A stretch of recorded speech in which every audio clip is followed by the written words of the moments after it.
Okay, alright. Hopefully that worked. So let me go ahead and refresh. Make sure that I can hear myself. I can hear myself. That's good. Alright, awesome. Okay. And then let's see here. Thank you kindly for getting everything ready, Chan.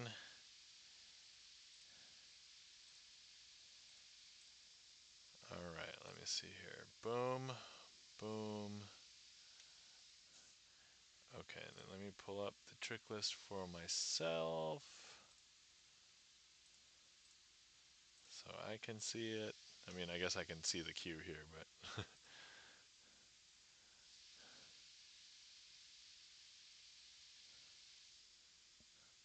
that's weird. It looks like it says the trick requests are now on, but it looks like from my list, it looks like it's off. Oh, did I just have to refresh the page? I just refreshed. Never mind. My fault. Oh, Charlie's Beats getting eyes in there.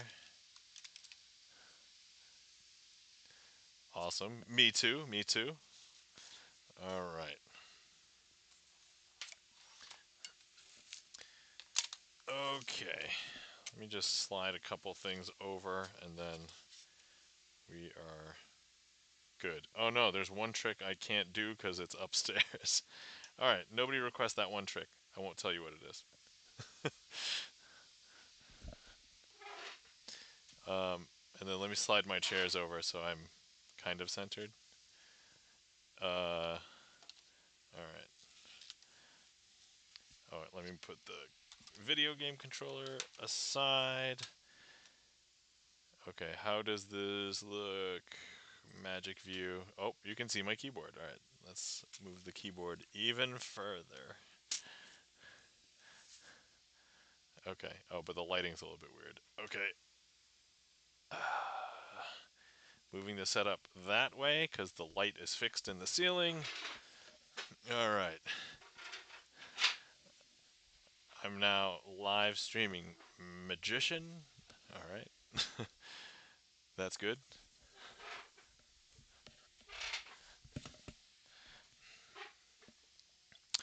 Okay. All right. So, first things first, let me put on cheating gloves. If you don't know what cheating gloves is, here they are, cheating gloves. Mostly just to get tactility on things. Some people think that it doesn't really necessarily make that much of a difference. I have dry hands naturally, so this makes an immense difference.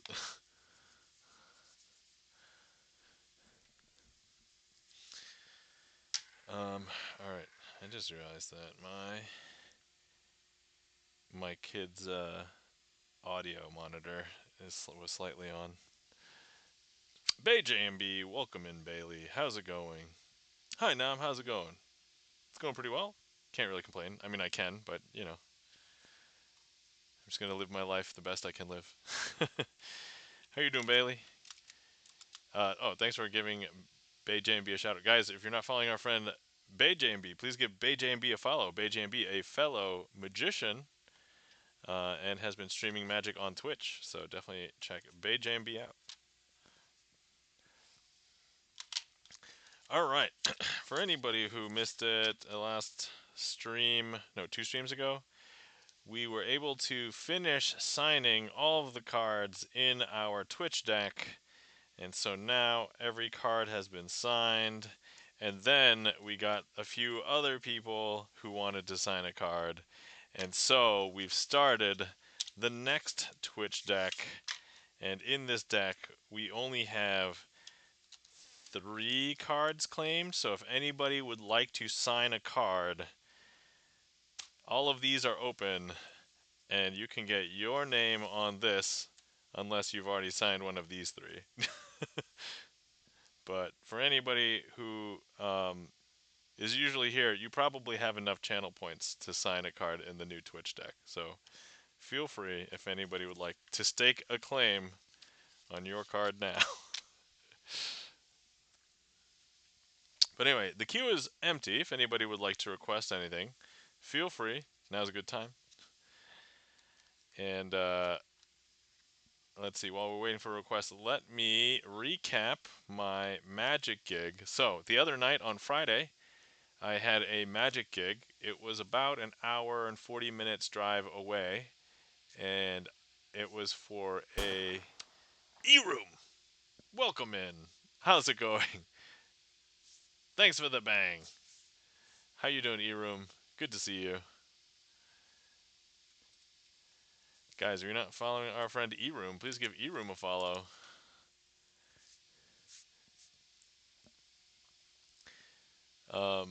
E-room says, "Hi, Nam." Hi, Mike. Good to see you.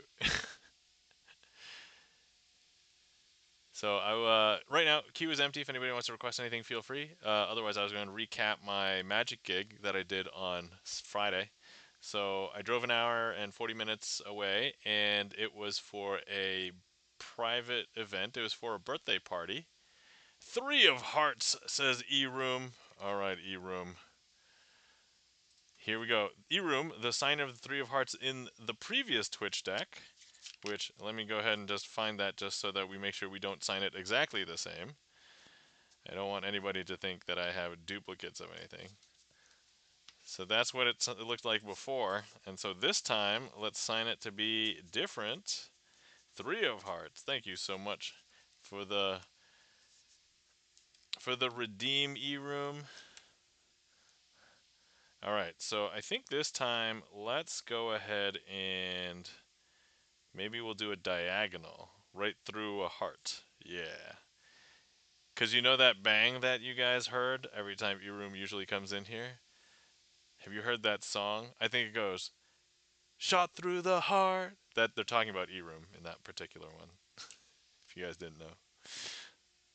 Alright. Here we go. I'm just going to make sure I spell it right.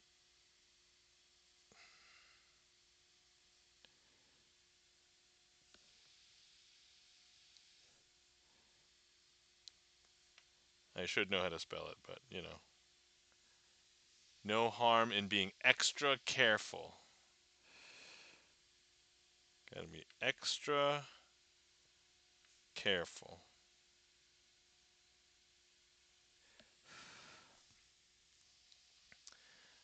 BayJMB, let's go 3 stream streak. Thank you so much for the 3 stream streak, BayJMB. Alright, here is the newly signed 3 of hearts for E-Room Kim. Thank you so much for the redeem E-Room. Alright, and let's see here. BayJMB has requested a trick, and so let me get ready for that trick.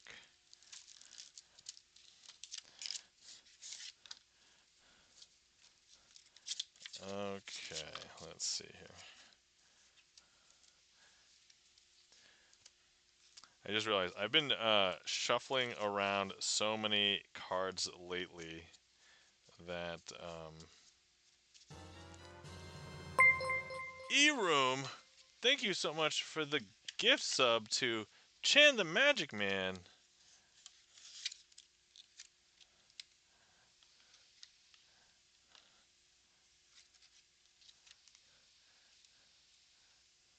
Thank you so much for the gift sub. Sign one for Chan.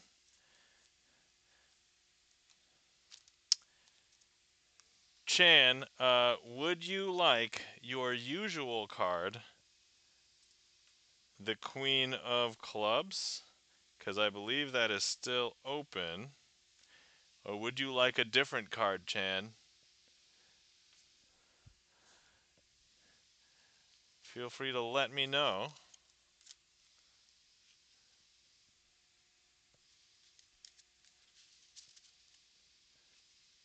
E-Room would, or sorry, Chan, E-Room has given you a gift sub and has given you the green light. Would you like to sign the Queen of Clubs? Yes? Okay, all right. I will take that as a yes. to the Queen of Clubs. Alright, once again, thank you so much for the gift sub, E-Room. Let's take a look at how I signed it before. We will not sign it the same way, just so you guys know I don't have a duplicate. So here's the old version of Chan the Magic Man. Let's go ahead and sign it slightly differently. This time,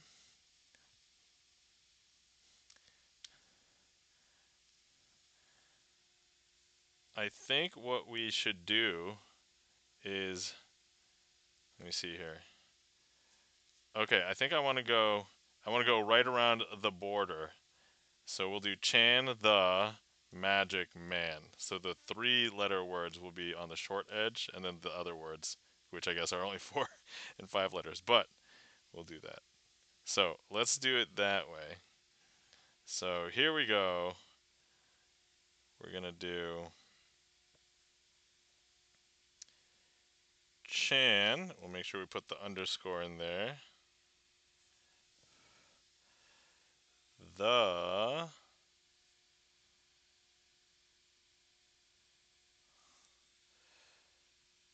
underscore magic. Whoa. Okay. I almost messed that up. I mean, it'll just look like I really scrunched up the A and the G. But, sorry. I thought I knew how to spell the word magic, guys. Man. Okay. Ads. Ads! Oh. Okay. Alright. So, here we now have Chan the Magic Man. It's still readable, right? I didn't mess that up too bad. All right. Back. Welcome back. So, all right guys. So here's Chan the Magic Man's newly signed. Chan the Magic Man. So we do this cool thing, right? Chan the Magic Man. All right. Excellent. Thank you so much for that gift sub, E-Room, to Chan the Magic Man. All right. Where was I? Oh, yes. I was getting ready to perform a different trick. But anyway, let's... okay, I have to quickly just shuffle this for a second. Oh. Let me... Okay. Alright. Alright, so you can add shades to it. Oh, you want me to add shades to the Chan the Man? Okay, we'll do that after this trick. Okay. Alright, so first of all, this is a request from BayJMB. Thanks for the request, BayJMB. Alright, so here's what we're going to do. We'll need a card selected. So let me just go ahead and give this a spread. If there's anybody in chat who would like to select a card, if you're on desktop, you can click directly on the screen. If you're not, you can give me like a number from 1 to 52. Preferably, let's get one in the middle, and we can go from there. So we shall need a card selected. 17, says BayJamB. 1, 2, 3, 4, 5, 6, 7, 8, 9, 10. 11, 12, 13, 14, 15, 16, 17. So there we go. Let's go ahead and I'm going to have chat look at this card and remember it. I'm going to close my eyes, turn my head, cough. Sorry, is that joke getting old? All right. Chat, go ahead and look at the card, remember this card. And I'm going to turn it back over, open my eyes, turn my head back. Somebody have it? Got it? All right, excellent. Let's go ahead and lose it into the middle of the deck, like this. And we will then find your card. By we, I mean, actually, let's bring out our favorite magical talent of this stream. Guys, if you've not met our friend, the Deck Sock, say hello to the Deck Sock. Hello, Deck Sock. Deck Sock, take a bow. It's alright. I don't know when the Deck Sock became foreign. But anyway, so Deck Sock, can you do something for me? Go ahead and find BayJMB's card. Alright. So now if we take a look, I think we should be able to see something a little overt, because if we take a look, all the cards are blue-backed except for one. BayJMB, go ahead and tell us, what was the card that was selected? King of Diamonds, says Chan. Is that right? King of Diamonds? Because we take a look, it is indeed the King of Diamonds. Amazing. So, let's go ahead and give these a mix, and I think the Deck Sock actually wants to do the trick again. And let's go ahead and have, let me just move this over a little bit. Okay. Here, why don't we have another card selected? And it's a little bit more messy, but that's okay. Go ahead and, BayJMB, if you would like to pick another number from the top and down, let us know. And that will be the new selection, second selection.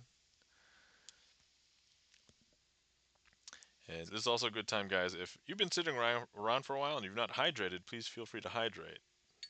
I'm going to take a sip of my tea. 23, says BayJMB. Hey, that rhymes. 23, BayJMB. All right. 1, 2, 3, 4. Hold on, I didn't actually take my sip. There we go. Okay. 1, 2, 3, 4, 5, 6, 7, 8, 9, 10. And then 1, 2, 3, 4, 5, 6, 7, 8, 9, 10. That's 20, 21, 22, 23. Okay. So here we go. 23. Okay. And so here's what we're going to do. We are going to go ahead and show you the card that you stopped at. Okay. And that would be... I may have messed this trick up at this point. Deck Sock, can you help me out here and maybe, yeah, I may need the Deck Sock to maybe fix things afterwards, because I just realized, yeah, let me go ahead and show you this card. I'm going to turn my head. So take a look. Make sure you know what that card is. I'm going to turn it back down. All right, I'm going to make sure, open my eyes, turn my head back. Okay, you guys got it? All right, great. Okay, we're going to lose it back in the deck. Like this. Okay. All right. And so here we go. Let's try and find your second card, your second selection. Oh, I'm sorry. Oh, we didn't have the deck sock do anything. Okay. All right, deck sock. Go ahead and find BayJMB's second card. I don't know if you guys saw that or feel the magic, but I mean, I felt something. I don't know if it was just gas. Maybe it was just gas.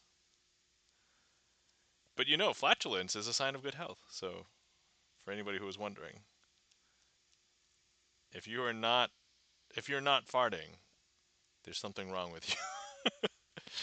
Wait, I don't see deck sock. Are you sure you did the trick right? Because I don't see BayJMB's card turning red or anything. Deck sock. Deck sock.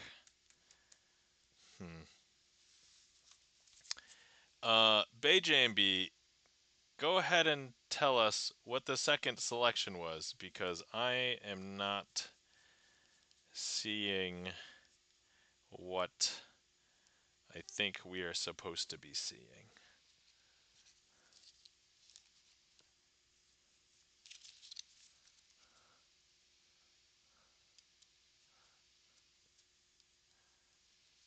So yeah, go ahead and tell us what the cards. Six of clubs.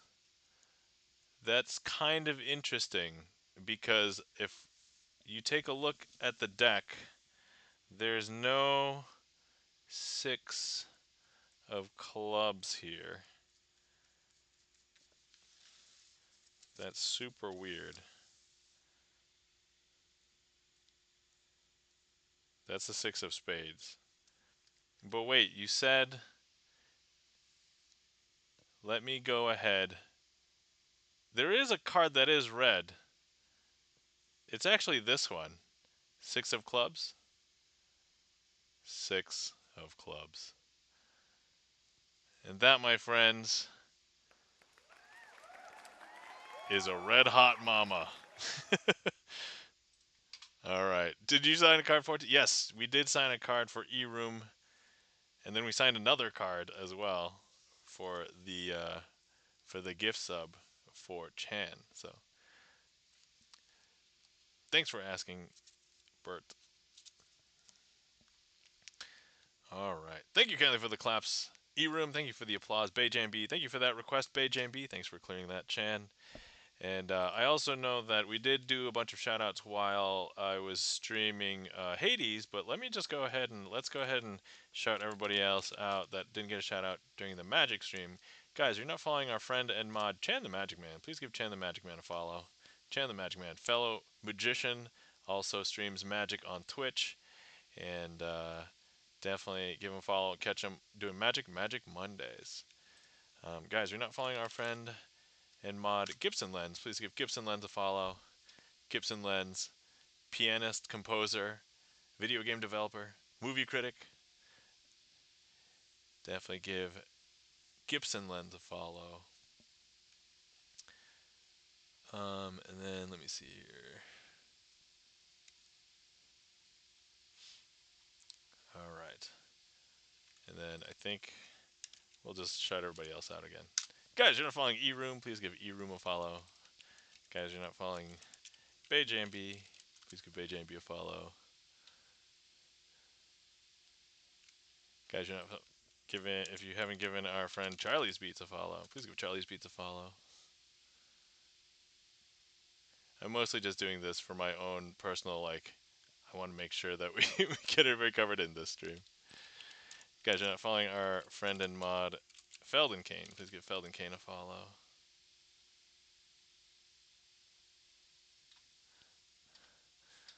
All right, okay.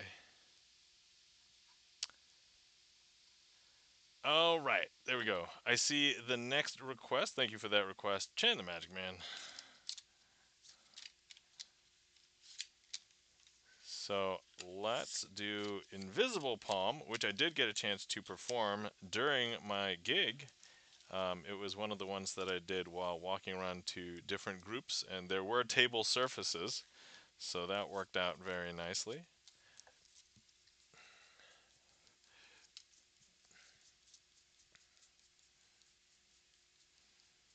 Okay, all right.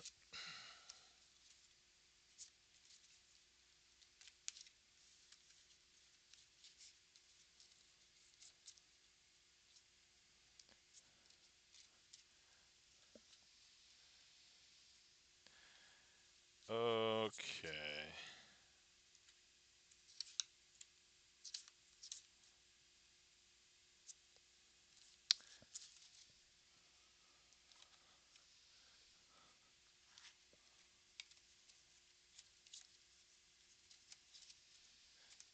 All right, guys.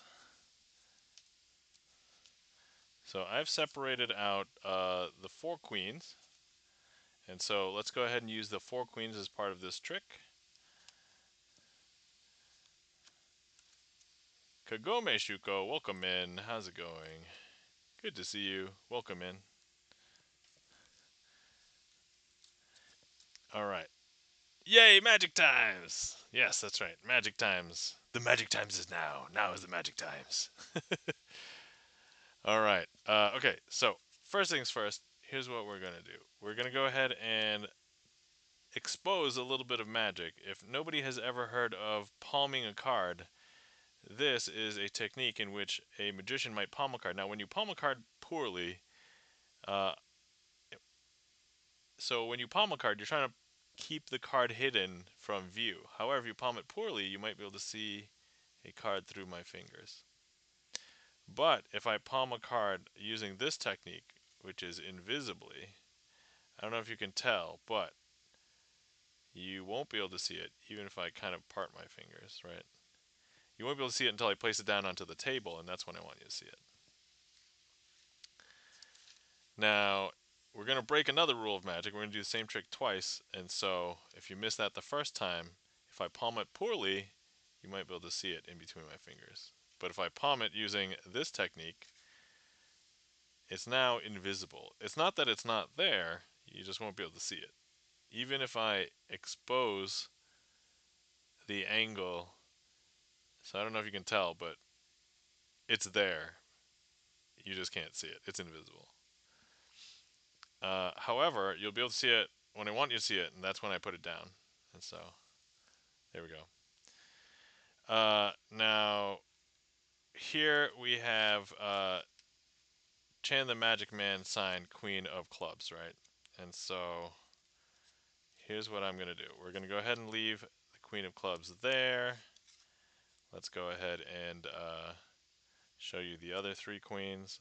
We're going to palm the Queen of Clubs off of the deck here. And I don't know if you'll be able to see me palm it, but here's the technique. There we go.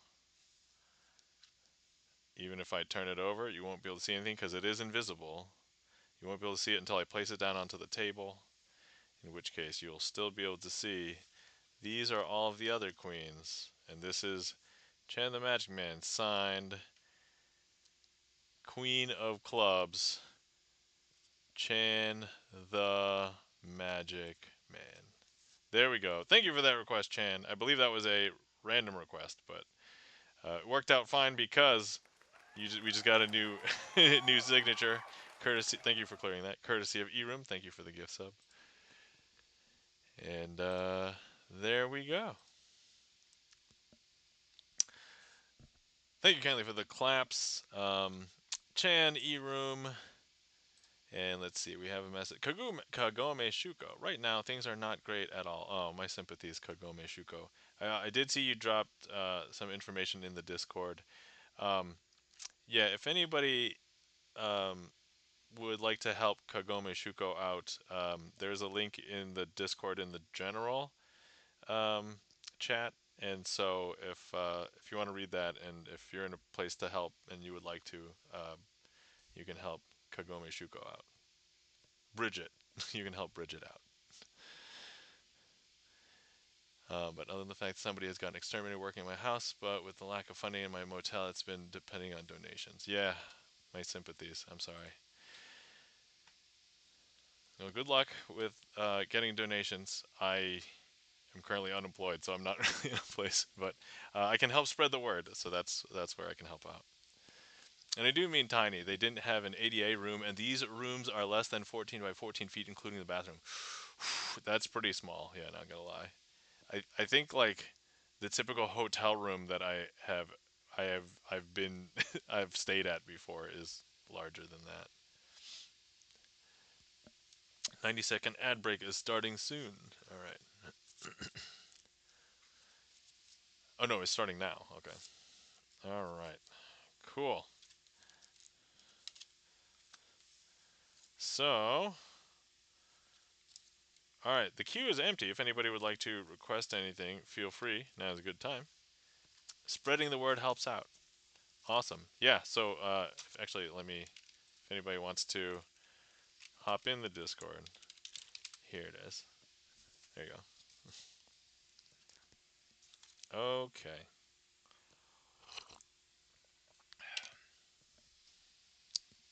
Random Man 29, welcome in. How's it going, Random Man? Good to see you. How are you doing? Hopefully you're doing well. Hopefully you had a good weekend. Let's see. My weekend was filled with. Oh wait, the ad break is finishing now. All right, I'll start the sentence over. I didn't really get too deep into anything. The queue is empty. If anybody would like to request anything, feel free. In the interim, I can recap my Friday Magic gig. I think I started to talk about it, and then there were like redeems and gift subs, and then trick requests. So I was like, all right, let's just in for a bit. All right, Random Man 29, appreciate it. Thank you so much for hopping in, saying hi. Um, so yeah, so my Magic gig, it was for a private party. It was for a 70-year-old birthday party. There were when I arrived, I drove about an hour and 45 minutes or so, and I walked in, and there were people of varying ages between like 30 and 70, presumably 72 or maybe a little bit older.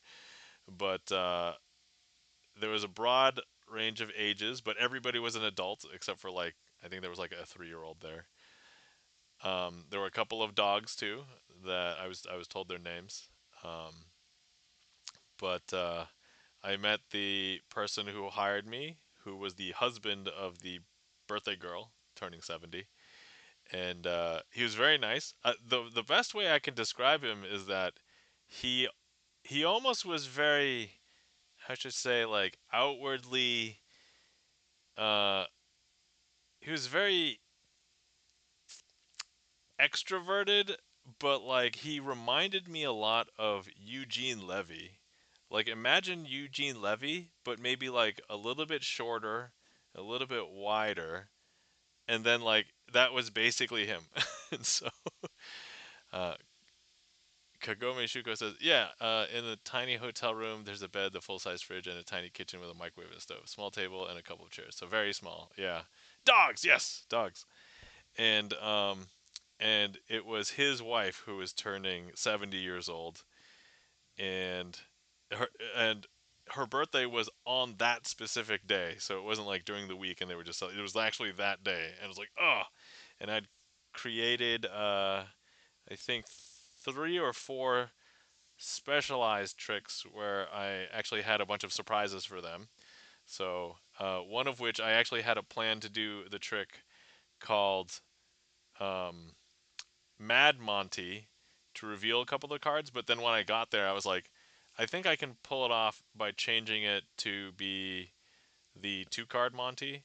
And so I ended up doing 2 card Monty to reveal 2 of the cards, and one of them I wrote their names in a heart, and then I said, and I had found out earlier that they were celebrating their 44-year wedding anniversary, and so they were blown away at that one. And yeah, so I basically just started mingling with everybody. I did my usual like 2 to 3 tricks that everybody would see first. So usually ambitious, twisting the 4 of a kind, and then something else. Um, the something else kind of varies because it's not really fixed. I just kind of do what I'm like in the mood to do, or like if somebody says something and triggers like, oh hey, I think they would like this trick or this version of the trick, we'll do that. So I see the request for Coin Matrix, which I've been trying to do, which I will happily say that I successfully did at the gig, and everybody loved it. Actually, this was during the magic show portion, so I did a walk around for like the first half of the party, almost like the first 2/3 of the party, and then the last 1/3 was a magic show where everybody gathered around and watched. And I basically opened with Coin Matrix actually. Um, so here we can go ahead and let's put the 4 coins in 4 different corners. I did open up with, hey, do you guys know a show called Star Trek? And in that show, have you ever heard of the technology where you can move things around very quickly? And usually when I do this trick, especially even that day, somebody was like, beam me up, Scotty. And I was like, okay, yeah, that's what they say. The name of the technology is the transporter. And so I'm just going to and I tell them, okay, I'm just going to go ahead and show you how that might work. And we go ahead and tell them, all right, it's going to happen very quick, so don't blink.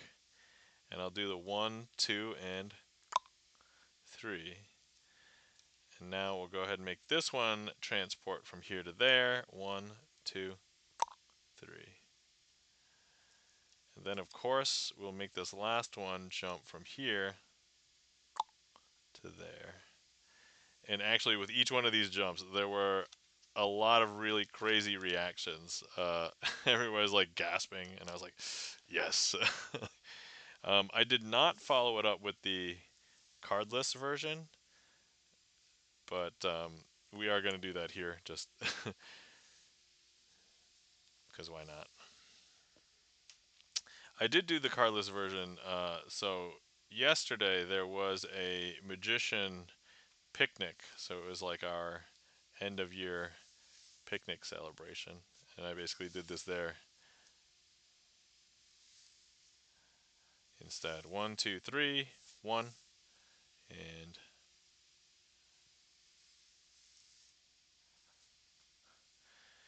then, of course, we have to finale it. I like the way I've been finaleing. Is that a verb? Can we finaleing? Is that something we can do?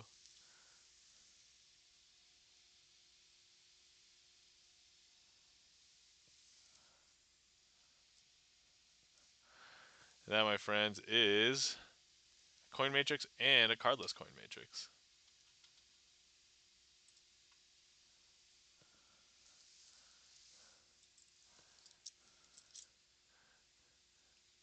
Let me also do this. Okay, cool. Thank you kindly for the claps. E-room. Okay, let's see here. Oh, thanks for trying to clear it, Chan. I actually, because I put in the card list, I cleared them both at the same time. Thank you. Thank you kindly for the claps, Chan. Um, yeah, so I started with a walk around, and at first it was just ambitious card routine, twisting, and then some miscellaneous trick, which might have been basically just like simple sandwich. I didn't even go through like the whole going through and doing like Hellman's Aces or something. Um, and then when people were starting to sit down and eat, I would do oil and water, invisible palm, um, and then that's when I did 2 card Monty, and then I did 4 card trick for the birthday girl turning 70. um, Kagome Shuko says, I don't think it's a recorded word in English. I might be wrong, but that's the fun thing about language. We can coin words and usage. Yeah, the cool thing about living languages is that, uh, you know, eventual usage doesn't really get officially recognized. Like, something has to end up being used as something before anybody would even think about putting, like, in the dictionary or whatever.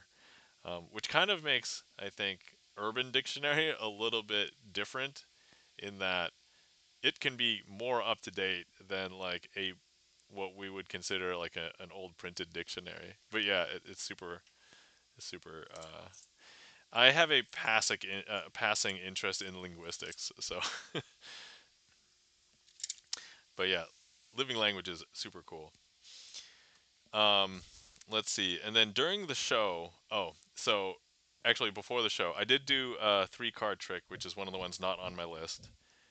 And that was a huge hit. So there, I had heard that there were some retired bankers, and so I did a trick where they have to try and count accurately, and we made some fun jokes that maybe that's maybe it's best that they did not count anymore. Not that I was actually making fun of anybody. I did disclose at the end. I was the one that was miscounting and not anybody else. It's very important to not make any audience members feel like anything was like that they're the butt of the joke, which I learned from one of the magic books that I read, and so I try not to do that. And even though when I'm telling the story, hopefully it doesn't sound like that, but I know it could sound like that. But yeah. So I did mess up two tricks yesterday. One was oil and water, but I did it like 5 times. So, 80% accuracy. And then I did it immediately after and it was perfectly fine. So that was one of them. And then the other one is the one that was upstairs, but I royally messed this one up.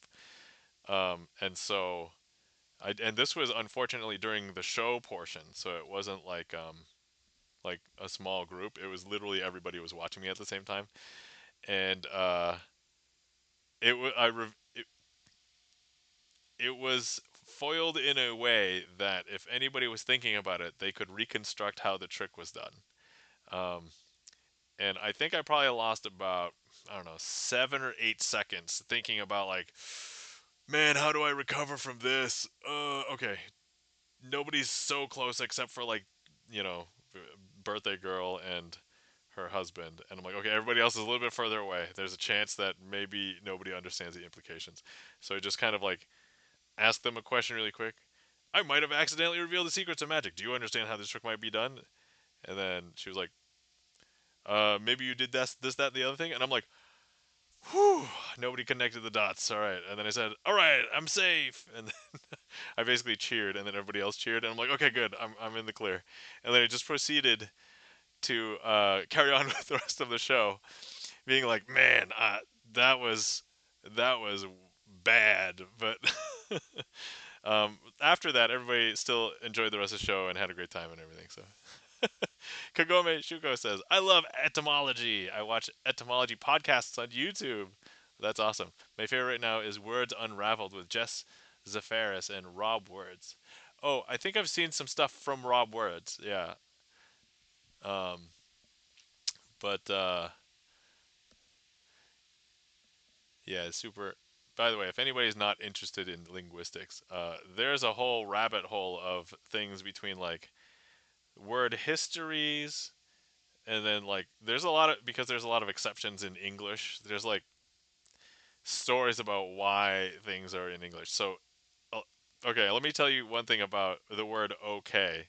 So when I was growing up, I heard people say okay. I'm like, oh, okay, and so everybody just wrote O, the letter O, and the letter K, and I was like, all right, that must be how you spell it. And then later I saw it spelled okay, OKAY. And it wasn't until like years later, like when I say years later, I mean in the past like 5 years, I find out that that is OKAY is not the actual etymological like origin of the letters O and K. It's actually the origin of OK is actually the letter O and the letter K, and that's the canonically original spelling. And I'm like, I've where what where did OK the OKAY spelling come from?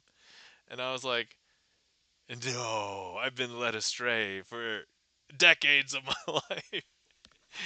Yeah, and so the correct spelling of OK should be okay and not okay.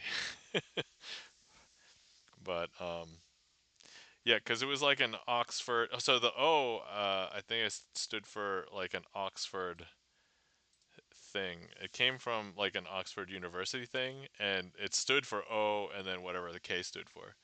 But now OK is okay. Yes, I mean, I don't know. I don't know where the OKAY came from, but that's I don't know. That's just what that's what it is. Yes. Oh yeah. All correct. That's right. Some people tell that story.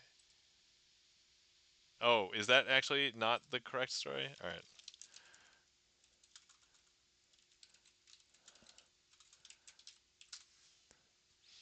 Let's see what the Gen AI LLM says. It's a deliberate humorous misspelling of all correct. Initials okay.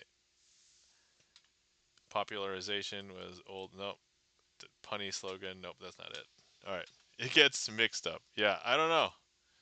Maybe it's not. Maybe it's not something that we actually know.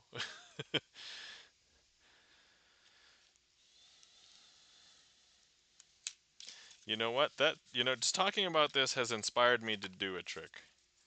And we should do this. Uh, by we, I mean, I'm going to do it because I'm inspired at the moment.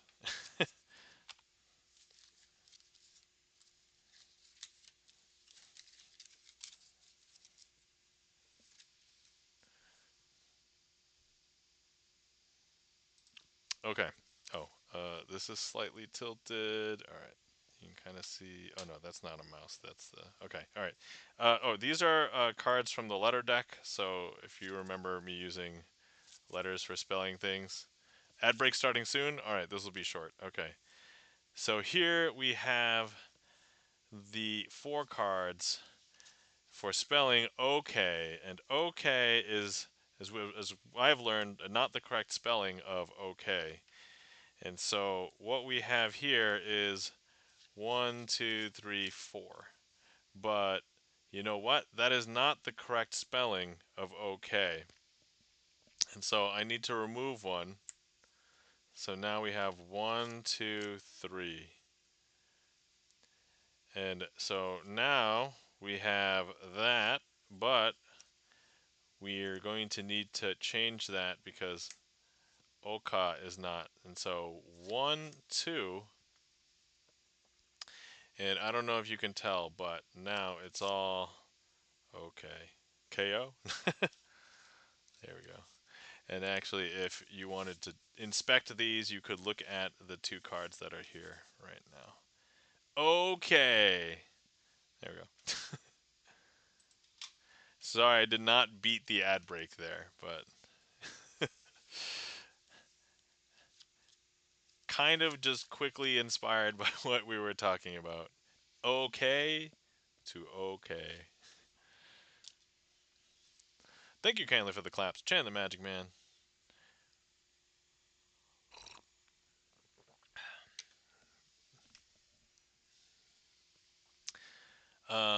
All right, so the queue is empty. If anybody would like to request anything, feel free. Oh, let me just go ahead and put in and clear the magician's choice because I technically just improvised a trick right there. But that was cool. That's fun. It's like simple. It was simple.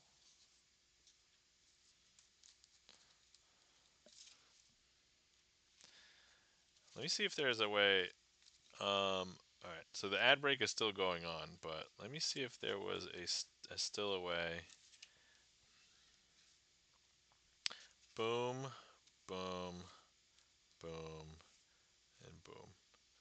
Oh, that's much harder to do. Oh, you know what we could also do with this? The ad break is finishing now. Okay.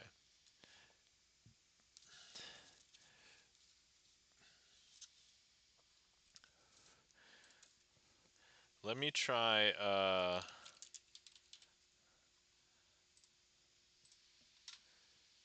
when last time you did letter triumph? I think I did one I don't know. Has it been a couple months maybe? All right, let me see here. Okay, I want to do this one, but with these letters. So we have the four. All right, welcome back, everybody. So now I'm still inspired. I'm going to do a slightly different one, still using the four OK letters. Um, so OK, AY, OK. And here's what we're going to do. I want you to follow along and try and follow OK, the letters O, and the letter K. Now, if I don't do anything, then OK will stay over here. Okay? Great. But now, let's go ahead and do that again. Here's the K. Here's the O. But now, it's not going to be OK over here. I'm going to switch it so that OK is over here. And now, you should hopefully be able to see that OK is over here. Yeah? Yeah. Sorry, I have to make myself laugh. All right, and that was a weird impromptu version of this trick called Dr. Daly's Last Trick, but with the four letters and OK at so um all right. Oh, to answer Chan's question about the last time I did the letter triumph, I technically did it at my gig on Friday. So I did play it straight triumph on Friday to reveal the first and last name of birthday girl. I'm calling her birthday girl, but she is 70-year-old woman. So,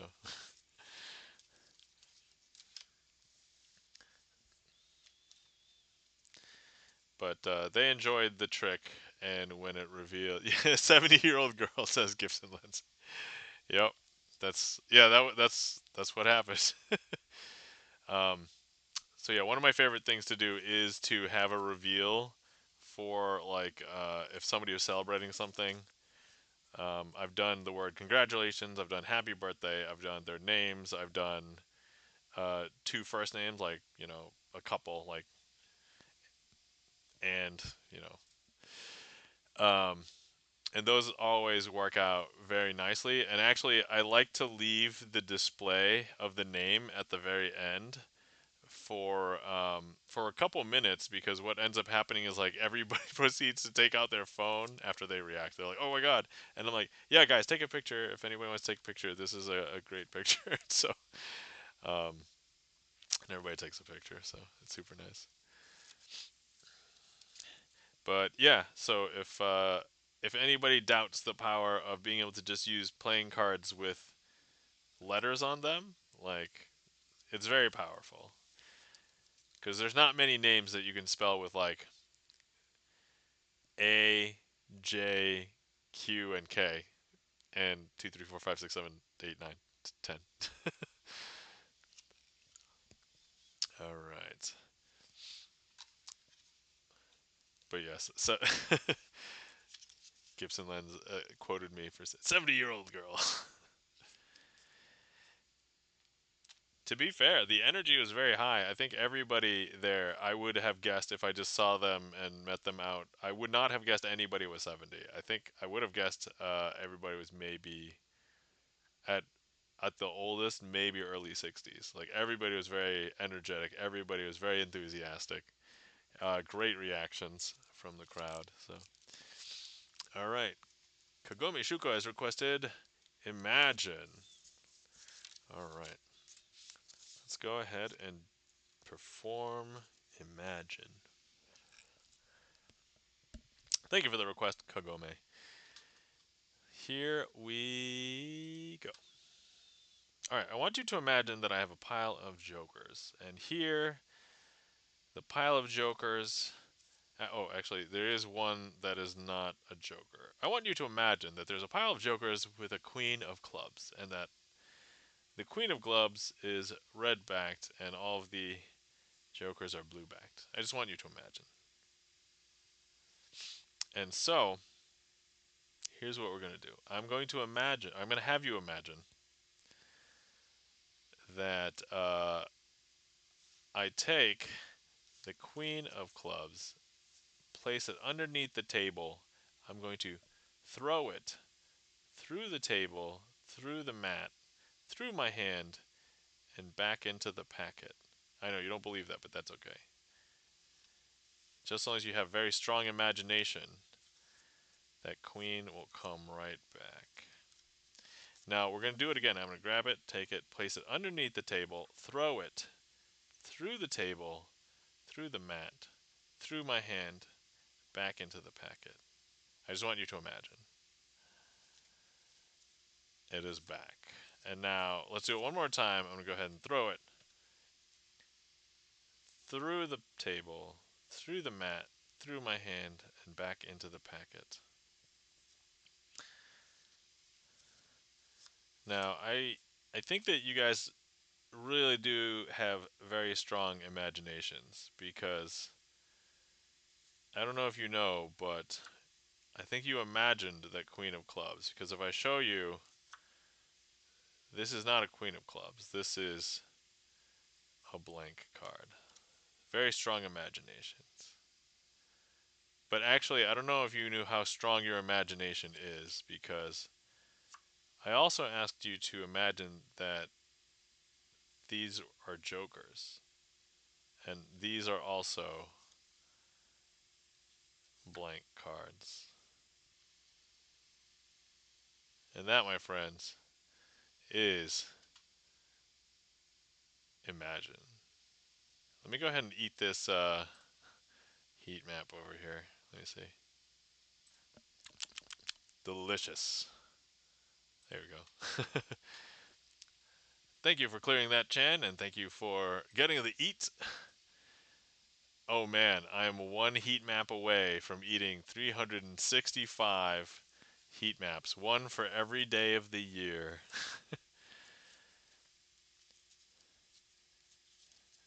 It's the most wonderful time of the year.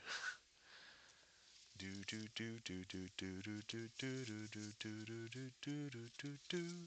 By the way, I told my kid, because she was like, "Oh, it's gonna be a long time until Christmas," and then I told her, some people celebrate Christmas in July, and her eyes just lit right up. Uh, Thank you kindly for the claps, E-Room and Chan, and thank you for clearing that.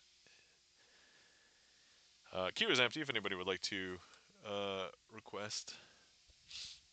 All right, so to wrap up the birthday party recap, so yeah, I did a bunch of tricks, walk around. I sat at a lot of different tables while people were eating, while people were talking. I don't think I rudely interrupted anybody, but I did walk up to a couple of groups where it seemed like they were, deep in conversation. Most of them stopped and interacted with me, and then I did ask them, "Oh, would you like to see a magic trick?" I introduced myself. I was just like some rando, like, but yeah, I think everybody had a great time. Everybody loved it, and the show basically went well, except for the one huge snafu. But luckily, that was like earlier in the show and not like later, so that's fine. I did end the show with the finale that I also normally like to end stream with, which is Picasso Aces. So everybody loved that. Gave out a bunch of business cards, um, and then on my way out, the host said that he loved it. He had a great time. Thanked me for being there. I thanked him for giving me the opportunity for everything. And I told him if I earned it, if he could help me out and give me a good review on Gig Salad, which is where he hired me from. So, and he said yes. And then literally, I woke up the next day and the review was there, and I was like, yes, awesome. Trick name idea, says Kagome Shuko. Which, by the way, yeah, we're still collecting trick names. I actually was kind of slacking on the trick creation or creativity the last week or two because um, I was actually prepping for this gig and actually my next gig, which is next weekend.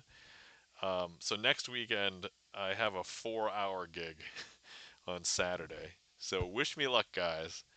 Um, it's not going to be so much like in terms of difficulty of doing the stuff, but just like the endurance to last for 4 hours, which I know I can do because I did the one stream. But that I was sitting down, and this one will be walking around, and it'll probably be loud. I'm guessing, so we'll go from there.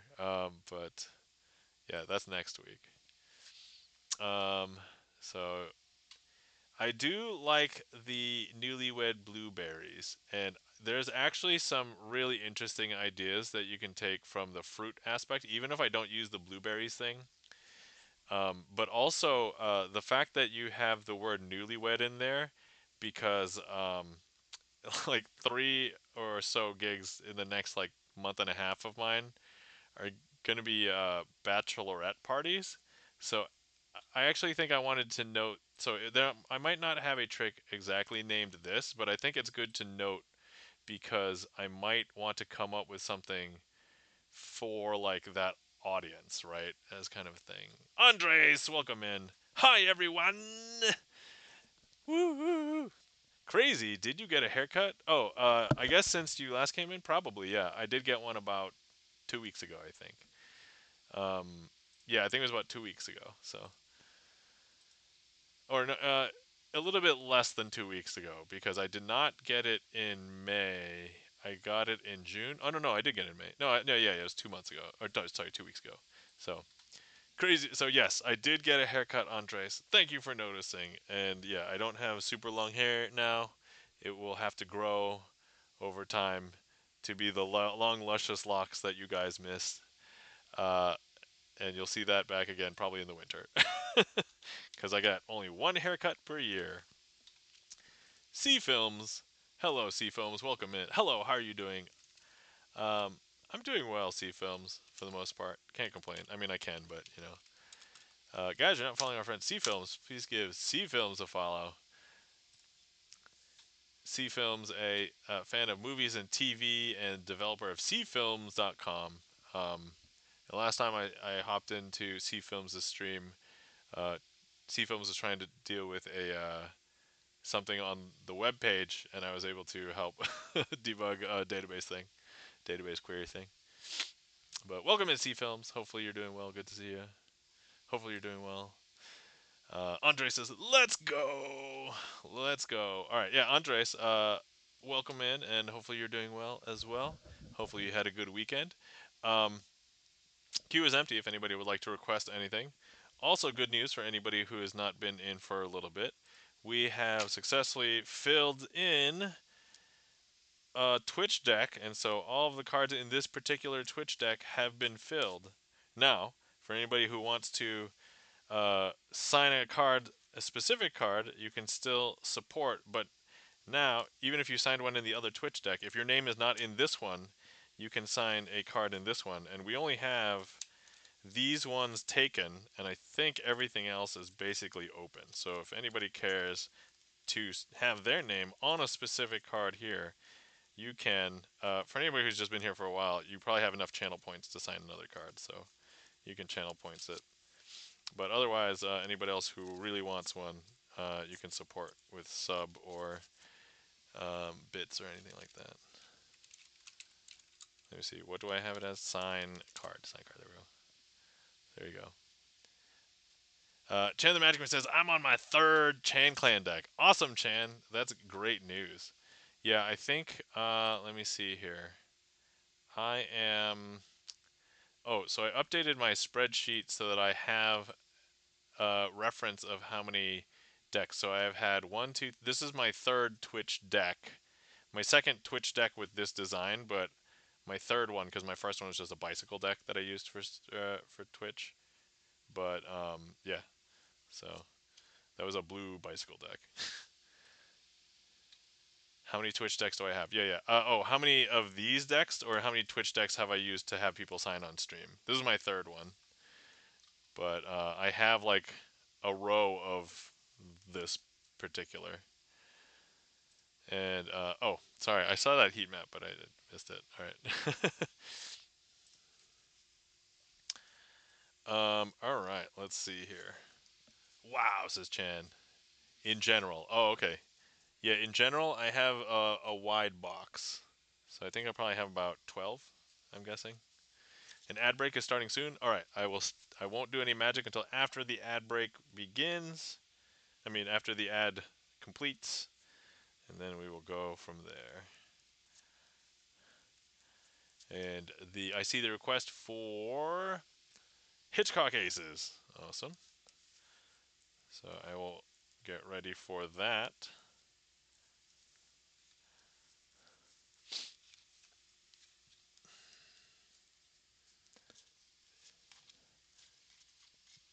And Andres has redeemed tarot cards. Excellent, Andres. Andres, do you have a question that you would like to ask the tarot cards? Let me know, and we can also get that ready for after we're done with this trick. Let me also just put in tarot cards so I don't forget right after this. Will this week be a complicated or relaxed week? Oh, that's a great question. All right.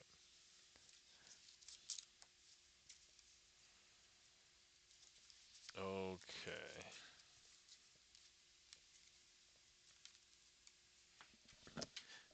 Let me grab the tarot decks really quick.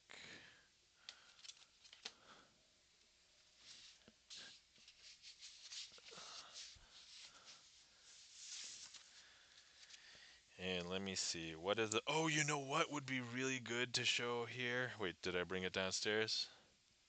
Yes! Oh, okay. So actually, I have a brand... Well, it's not a brand new, but it's new to me. Tarot deck. So actually, I can use that because since we're not doing the time tarot deck, we can actually use this. I'll give you a quick preview. It is a tarot vintage. So there we go. Tarot vintage. So we'll show off this new to me tarot deck. And was there a heat map? Okay, right here. All right, let me try and grab this here. Ready? Delicious. Okay. All right. Okay, the ad break is finishing now, so I think people should be coming back. And the next trick up is a trick requested by Kagome Shuko. So let's go ahead and do that. All right, so this trick is called Hitchcock Aces, and so it is going to be something that we do with the 4 aces because it's really hard to do. Um, Congrats on 1 year. Wait, who's 1 year? Are you congratulating me on 1 year? 1 year for what? 1 year for my haircut? It's anyway. So yeah, it's really we can do a trick. We can't really do a trick called Hitchcock Aces without getting the aces, right? And so there's the ace of hearts, the ace of clubs, the ace of diamonds, and the ace of spades. I'm going to leave the ace of spades down here. Oftentimes, people will consider the ace of spades the leader ace, and this is where all the aces should meet up at the end. 365 heat maps eaten. Oh, a year worth of heat maps. Oh, I made that reference earlier and I didn't even connect it. Thank you. Sorry. Yeah. Anyway, so here's the other aces. Um, Let me place them down like this. And thank you guys for spelling out what the heck I was missing for the congratulations for 1 year. 365 heat maps does add up to a year so worth of heat maps. That's assuming I eat one heat map per day. I was going to say one heat map per year, but anyway. Okay, so here's what we're going to do. I'm going to go ahead and place just some old card down here with the ace of spades and 3 other cards with this ace. Andre says, "Oh no, I can't add heat maps, hit maps because I'm on my phone." Ha. All right, and so I don't know if you know. Here's what we're gonna do. I'm gonna go ahead and grab that ace and place it here because now if I show you, there's no aces over here because that ace has hopped down here. Well, we knew that the ace of spades was here, but that ace, the ace of clubs, has hopped down here. All right, so let's place some random card down here, and we'll place the other ones, or 3 other ones over here. Let's grab this ace and throw it here. And I don't know if you can tell, but now there's no aces over here because it is hopped over there. Now, some people believe that the aces were never here, but actually there is an ace up there. Now, what I want to do is let's go ahead and make this impossible. So if you were here, I would ask you to go ahead and turn the ace of diamonds down. You could place your hand on top just to make sure that there's no possible way that I could get to it and you call me on it. If anyway, we're gonna go ahead and use the tarot deck, the new tarot deck. I'm gonna place it on top to simulate your hand being on top. Okay, I'll leave the other three aces down here. Now I do promise you that by the end of this trick, all the aces will be gathered together, okay? And so, I'm going to go ahead and grab some random card, place it down here, and one, two, all the aces have joined together. I know, that's really hard because there's no possible way. You just saw me put like a random card down there. But actually, I didn't say that they would join together here. They will join together there. And so if you were here, you could remove your hand and flip over all of these cards, and you would be able to see, well, you knew that the ace of diamonds was here, but so is the ace of hearts, so is the ace of clubs, and so is the ace of spades. And now you're probably wondering, but wait, what's down here? Well, since you have the aces, those would be the best in a card game. I have to at least get second best. And so here, these are the four kings. And that, my friends, is Hitchcock aces. There we go. Thank you for that request, Kagome Shuko. Thank you kindly for the claps, Andres, Chan the Magic Man, E-Room. Yeah, I don't know if you guys have heard me say that before, but that is probably one of the most difficult tricks on the trick list. I've been nervous to do it on stream several times. I think after I messed it up a few times, I've, we've done it a fair amount since. I'm going to knock on wood, but we haven't messed up anything on that one for a while. So. All right, okay. So, let's see. Andres had a question for the tarot cards redeem. The question is, will this week be complicated or relaxed week? So, let's go ahead and pull out the tarot vintage, and let me show you. So this is new to me.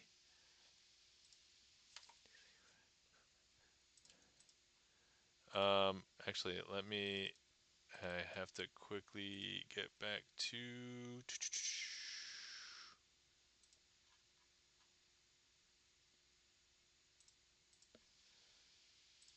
Oh, Kagome Shuko has another one. Trick name: Psychotic Jelly Beans. Not quite striking immediate inspiration. Good try, though. Good try. I can see where you're going with that. Also, I'm not sure if I like psychotic per se. There's some people who have like sensitivity to like words like that.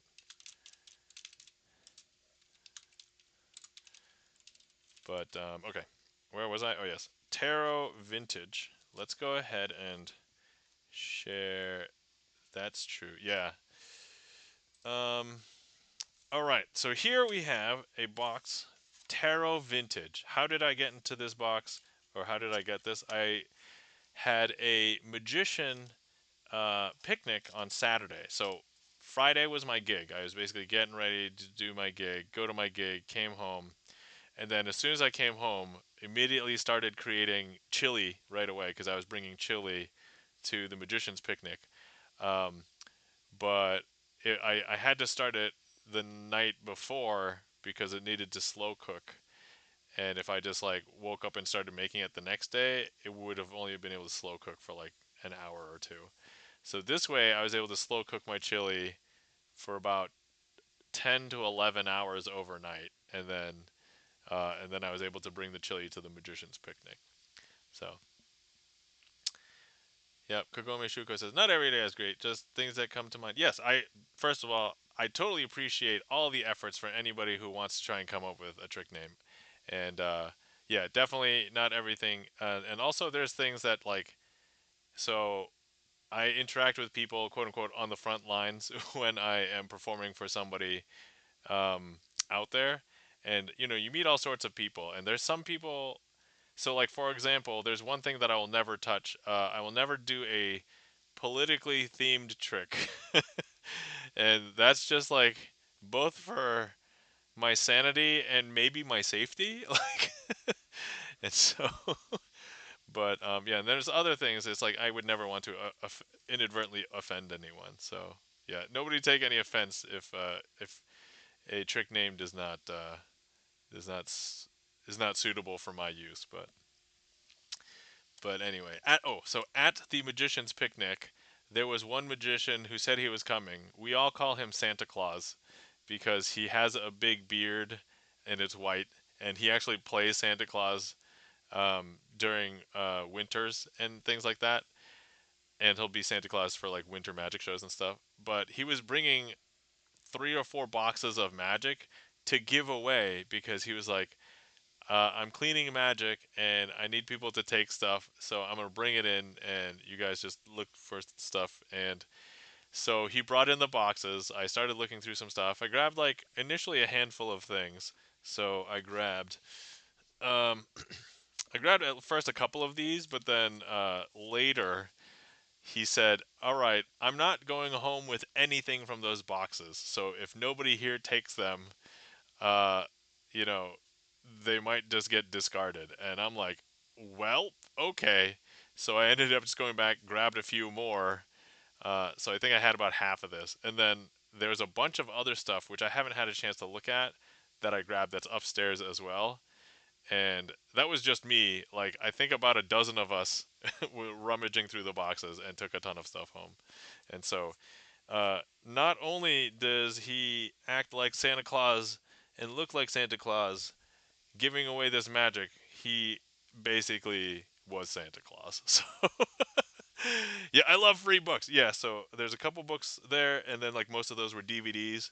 Um, so giving away magic on DVDs is still safer than having a digital copy out there. Because I mean, not that you can't digitize like a DVD, but like people have to jump through more hoops, and I would say most people probably wouldn't know exactly where to start. So, but yeah. Kagome Shuko says there are a lot of places where we don't talk politics openly among groups unless it's like centuries old stuff. Yeah, I mean, if we're gonna talk about the the Federalists or something, it's probably fine to talk about. But I'm not talking about like modern day politics. Ooh, I always love free books. Absolutely. Riff VP, hey, welcome in Riff VP. How's it going? It's a treat for getting this is on Sunday nights and then opening up Twitch Sunday night and seeing this. Well, welcome to Sleight of Hand Sunday, where I will perform card magic. Guys, you're not following our friend Riff VI. Sorry, I was about to say Riff VIP. Guys, you're not following our friend Riff VP. Please give Riff VP a follow. I mean, it's not that Riff VP can't become a VIP. Certainly, that is possible. Let me go ahead and eat this heat map here. All right, there we go. Oh, thanks for shouting out Riff VP. Magic Man beat me to it. All right. Thanks, Chan. Thanks for the shout. You're welcome. Riff VP, relatively new streamer. I think Riff VP celebrated becoming an affiliate not that long ago. So congratulations once again. Now, let's see.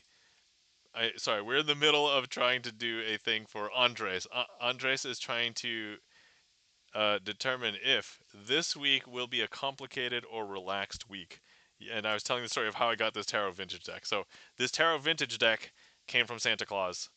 That's the story. All right. So now, for anybody who doesn't know, we've got the 21 or 22 major arcana, and those are these cards here. So they represent different entities: the Fool, the Magician, the Empress, the Hierophant, the Lovers, Justice, the Sun, the World, and so on. Then we have this. I think is just like an insert or information card, same thing as this one. And then here we have the thing that's closest to a regular deck of cards. So these are the minor arcana, and so there's four suits, cups, swords, pentacles is usually one of the other ones, maybe, and so on. And so we're trying to determine if this week will be a complicated or relaxed week, presumably for Andres. All right, so I haven't done any tarot reading, but I actually have a book upstairs that says tarot, and so I will have Andres select a card, and I will try and interpret whether it means that it will be a complicated or relaxed week. All right, Andres, there are a total of 56 cards here. Give me a number between 1 and 56, and that will be your selection for uh, answering your question. Yeah. Riffy P says, thanks. Starting doing music streams now, too. Oh, excellent, Riffy P. That's cool. Yeah, we have a lot of music streamer friends around Twitch. So 18, says Andres. All right. 1, 2, 3, 4, 5, 6, 7, 8, 9, 10, 11, 12, 13, 14, 15, 16, 17, 18. Right there. Okay. And so, let's see. Kagome Shuko has a trick name idea. And it is, let me see here, Sophocles Cat. I'm gonna have to think about that one. And ad break is starting soon. All right. So, all right. Let me just do this for Andres. We'll flip it over. I will interpret it in terms of question for the question, whether it will be a complicated or a relaxed week. Ready? Okay. And here we have the Knight of Cups. And so, first of all, the Knight represents a strong individual, whether it's a person or its inner strength. Cups usually represent drinking, life, healing, perhaps relaxing. And so, I would say that based on your selection, Andres, my interpretation is that your week will be more of a relaxed week rather than a complicated week. And so, just in time for the ad break. And then, for anybody who can't hear me, I will do a magic trick with the tarot cards after the ad break is done. Okay, all right, cool. So I'll do a trick with the ad. Oh, sorry, I'll do a trick with the tarot cards after the ad break is done, and then we will go from there.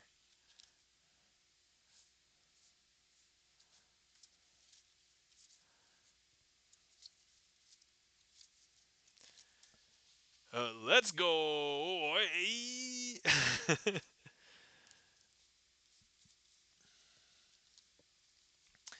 All right, let's see here. What trick can we do? All right. Okay, okay. I think I know. I think I've got one. I've got one.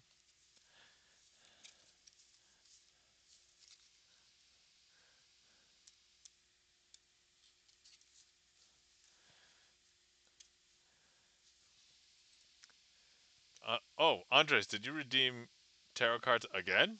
You didn't have to, unless you wanted to ask another question. Is that? Do you want to ask another question? I forgot to ask that question, but after a few more magic tricks. Oh, I mean, you didn't have to redeem again. This is hold on. I'm gonna give you your points back for this one. Uh, okay, there you go. But yeah, yeah, no, no. If unless you wanted to ask another question, that's fine. You already technically redeemed 20 minutes ago, so we're good. All right, the ad break is finishing now. Oh yeah, if anybody's curious, I'm having my beloved Indigo Punch tea tonight from Harney and Sons. Okay. Haha, thanks. Oh yeah, yeah, no problem. No, you're good, Andres. This is still part of your redeem technically, because I think as part of a redeem, I need to do a magic trick. I answered your question, but we're going to do a magic trick. That's part of it. Okay, so all right, I think everybody's coming back from the ad break now, and so we're going to be doing a trick. And so, as we determined, Andres is going to have a relaxing week. But there are four other people, one, two, three, four, who all potentially wanted to know if they were going to have relaxing weeks.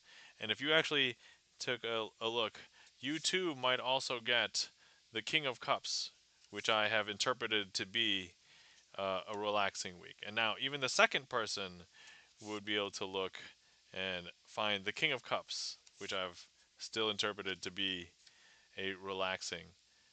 But now, also, let's go ahead and uh, see the King. The Knight of Cups. Did I say King? I said King, didn't I? So Knight of Cups, and then of course the fourth person also wanted to to see if they would have a relaxing week, and of course they also thought that they could have the Knight of Cups, which means that everybody could potentially see the Knight of Cups. But here's the strange part. Once the week actually happens, we never know if a week will actually turn out the way that it will. And so let's take a look at each one of those four people. And so this person actually does not seem like they would have had a relaxing week. That seems very complicated, even damn near stressful. And let's go ahead and see if this person would have had. Oh, it looks like they're doing a ton of work, and that does not look like they were having a relaxing time. And let's take a look over here. This does not look like that they are having a great time either. And then finally, of course, this one. That person definitely looks like they're working way too hard. Certainly not relaxing. And so, real life can get in the way of a relaxing time. And that, my friends, is a slightly modified version of a trick for the tarot cards, following the story that Andres has inspired by asking the question. The next question is, will Crazy be streaming video games again soon? Ah, Andres. Actually, right before stream today, I did stream one run of Hades, which we did win, so that was good. Um, I don't know if I was going to the last couple of weeks. This week, I should hopefully be able to do at least one additional one, I think. So we shall see. But I was also talking during the Hades stream earlier about trying to find another game. And so we shall see, because I'm drawing near the end of, I think, what would drive me to continue playing Hades. And so, yeah, we'll take a look. But yeah, let me know, guys, if there's any games that you guys have played that you think would be fun to watch me play. Drop the name. If I have it in my Steam library, I may play it.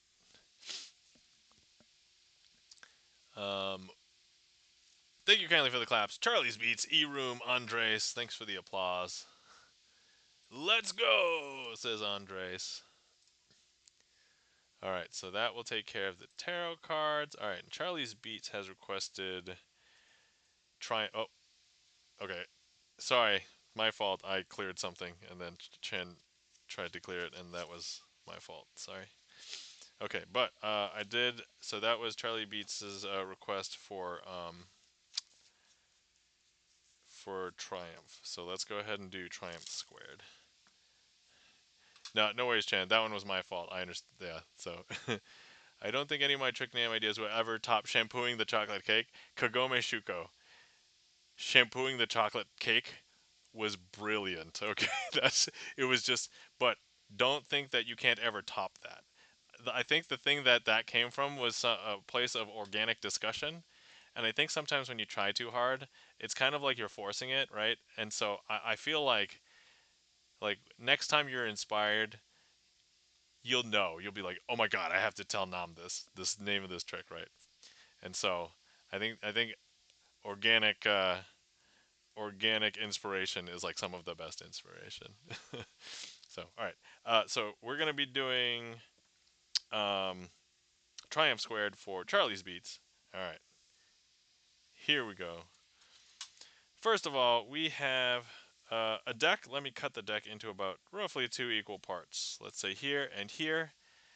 I will need a selection from this packet. So I don't know if Charlie, if you want to, sorry, Charlie, I don't know if you want to click on the screen if you're on desktop, or if you just want to give me a number from 1 to, presumably if I got close, 26. But uh, that's how we can select a card from this, and then I'll need a second one from this one as well, but we'll do this one first. So go ahead and let's see if we can. Oh, sorry, my fault. I did not turn on the heat map. I just turned it back on. My fault. Sorry, man. I am. Charlie's Beats is not showing up. Yep, absolutely. No, no. I, I was like telling people, oh yeah, you could click, and then I looked down, and I'm like, and I labeled the thing heat maps for magic disabled. And I'm like, duh. So, yeah, lol, right? Yep. Okay. All right. So here is the card. We're just gonna go ahead, and it doesn't matter that I see this, so it's fine. All right, because I'm going to put this back in this pile anyway, but all right. So the card that we have selected from this first pile is the 3 of diamonds. So let's go ahead and place that back in here. And so here we have the 3 of diamonds facing the opposite direction um, as all the other cards, right? And so let's go ahead and have another one to select. Let me just go ahead and do this here. And so let me clear this one, and I'll remember not to disable it this time. Delicious. Okay. All right. Go ahead and let's have a second selection from this packet. Thank you for getting that Eat-chan. Kagome Shuko says, oh, if I have a moment like that, I'll definitely tell you. I just like telling trick name ideas come to mind. Yeah, absolutely. No, definitely keep them coming. Kagome, definitely. Just words that combine in my head for whatever reason. Yeah, absolutely. All right. Feel free, once again, if anybody would like to select a card, you can click directly on the screen. And I am visually verifying that the heat map is on this time. Or if you want to give me a number between 1 and presumably 26. Oh, I see 3. Okay, okay. All right, hold on. Here's 1. You know what? I'm going to do something highly unorthodox. Since everybody clicked, let's use all 3 for the trick. So I think, and this was the other one, okay? So let's remember. So the first one was a 3 of diamonds, and then all 3 of these are. All right, so we have 3D, 8D, 8 of diamonds, QD, Queen of diamonds, and 4 of spades. Okay, so those are all of the selections. By the way, this is the very first time we've had this many selections for this trick. So wish me luck. Delicious. I need all those heat maps to power me up. Okay, so this time we're going to go ahead and place all of these face up into this pile. Like this and like this, okay? And so here we go. All right, whichever card you guys clicked on, remember all those, all 4 we remembered. So we got the one, and then, but it doesn't matter. We're going to shuffle them in anyway. And so here is what we're going to do. Thank you for getting the eat. I'm going to shuffle face up into face down cards, and everything is going to be a jumble. Crazy has just reached mastery level with all the, the heat maps. All right. 369 heat maps. Guys, you know what's better than 169? 269. Do you know what's better than 269? 369. So, there we go. All right, now we're going to shuffle face up into face down cards. Here we go. Okay. And so let's go ahead and give some of these some cuts right there. Boom. And one more for good measure. All right. Okay.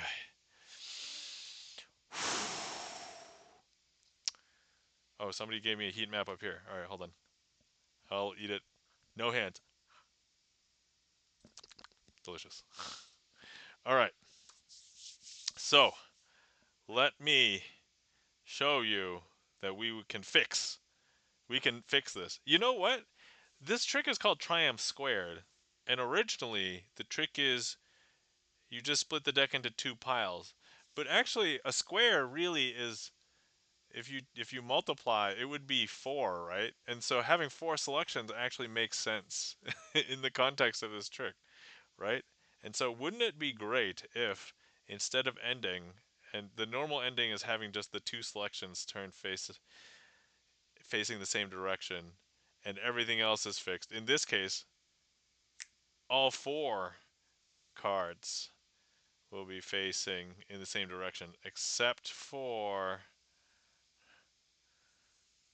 every other card. Oh, interesting. Two of them found each other. All right. And if anybody still has that comment in chat, I actually have to scroll up because we've been eating so many heat maps.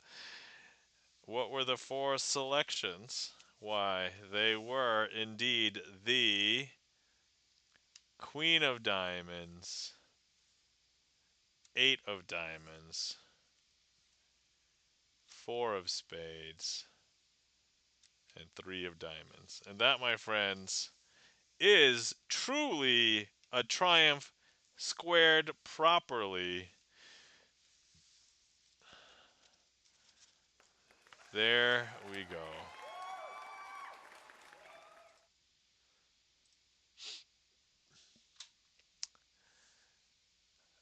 Thank you kindly for the claps. Chan the Magic Man. Andres, thanks for the applause. And ha ha ha. Alright. Thank you kindly for the claps. Charlie's Beats. Um, Thank you for the applause. Riff VP. Alright. And then, okay, so hold on. We are currently one behind, so now I have to do too many cards for Kagome Shuko.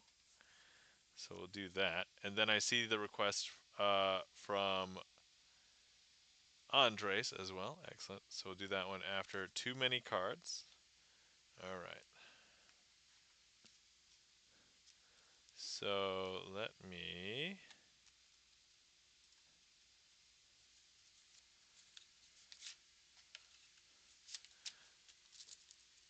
grab too many cards. All right. Okay.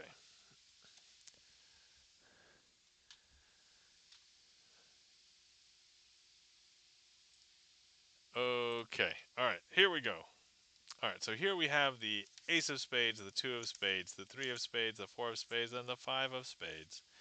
Now, I want you to keep an eye here on the Ace of Spades. I'm going to take it and I'm going to place it here into the middle of the packet. It's not on top. It's not on the bottom, but if I just go ahead and I push it into the packet and I snap, that will bring the ace from the middle back up to the top. I know it's very strange, hard to believe, but let me go ahead and do that again. I'm going to grab the ace, place it back into the middle of the pack. If I snap, that will bring the ace from the middle back up to the top. I know what you're thinking. You're probably thinking, Nom, you have 5 cards. I only have 2 eyes. And I'm like, you're right, that's too many cards. Let me go ahead and take the ace out of the equation. And so, now you can follow the 2. And so I'm going to take the 2 and place it here into the middle of the packet. It's not on the top. It's not on the bottom. If I put it into the packet, I snap. That will bring the 2 from the middle back up to the top. I know, that's very strange. Once again, follow that again. We'll grab the 2, place it into the middle of the packet, push it in. If I snap, that will bring it up to the top. Now I know what you're thinking. Oh, I have to speed run the rest of this because an ad break's starting soon. Alright, there's still 4 cards. I only have 2 eyes. Alright, let me go ahead and take this out. And now there's only 3 cards. We can do something a little bit different with the 3 cards. So here we've got the 3, the 4, and the 5. Let me place the 3 in between the 4 and the 5. And if I hold the pack and I shake, that's actually going to make the 3 turn face down. Now the weird part is if I turn the 4 and the 5 face down and I place the 3 in between them, if I shake, that's actually going to turn The 3 face back up. I know, very strange, right? I know you're thinking there's probably too many cards. Let me take out the 3. And now we have 2 cards left. So we have the 4 and the 5. So let me just go ahead and grab the 4, and we're going to go ahead and place it underneath the 5. And so if I snap, though, that will bring the 4 back up to the top. I know, super strange, right? But wait, here's the 5, and here's the 4. But actually, let me go ahead and remove the 4. So now there's no excuses. You should be able to follow this. And 90-second ad break. All right, hands up. I just won't. I'm just gonna freeze for 90 seconds. I'm freezing for 90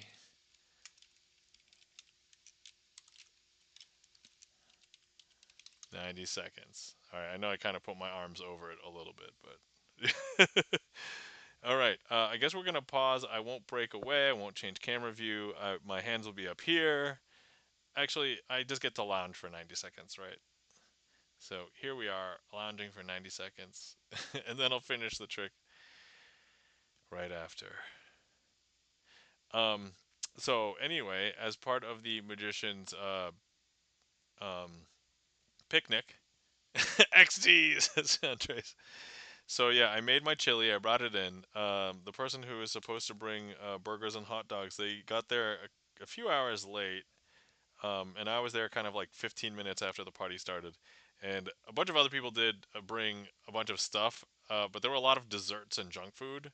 And like my chili was like the only thing I think that was remotely close to like a meal for the first like 3 hours.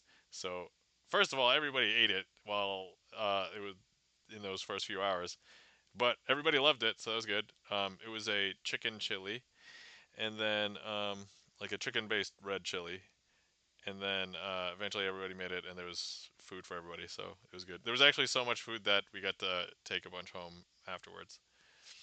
And but during like the last hour, I had brought my box of tricks where I basically would perform like tricks for stream, and I was performing my tricks for magicians, but I had them pick like a random packet from my box, so it kind of simulated them, picking tricks from the trick list. So ad break is finishing now. All right, I think everybody's coming back. Where last we left, I had removed the 4, and this should be the 5. And if you guys said this is the 5, you would be correct. But it's not the 5 that you're thinking of, because you're probably thinking the 5 of spades. This is not the 5 of spades. This is actually the 5 of hearts. And that, my friends, is too many cards.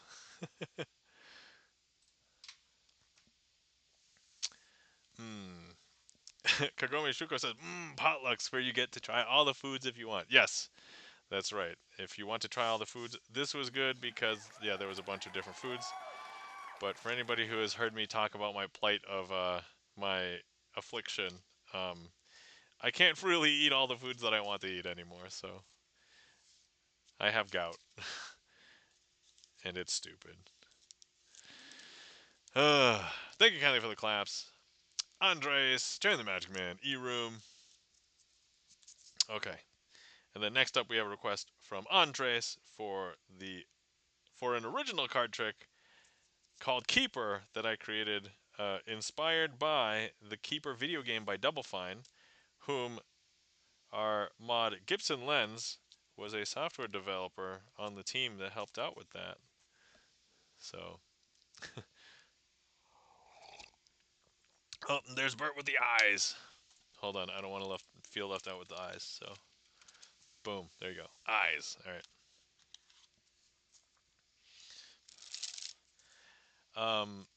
Fun story. I also did Keeper yesterday for the Magician's Picnic, so people liked it.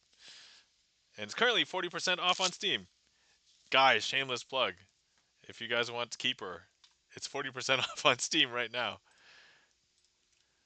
Hold on, let me I'm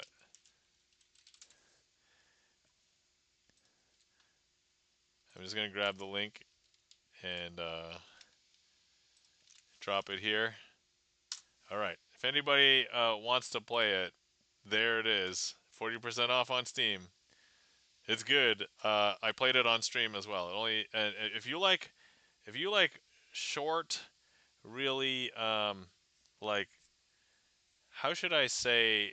It's a very like immersive world as like a storytelling device. But I enjoyed playing Keeper, so yep. For 12 more. Oh, it's 40% off for 12 more hours. Pinecone, welcome in. How's it going, Pinecone? All right, so we're going to be performing a trick that I came up with called Keeper, based on the video game Keeper, and there it is on sale for the next 12 hours. And Gibson Lens was a software developer on the Double Fine team that helped develop it. I've been playing it since Pinecone. Awesome, that's great to hear.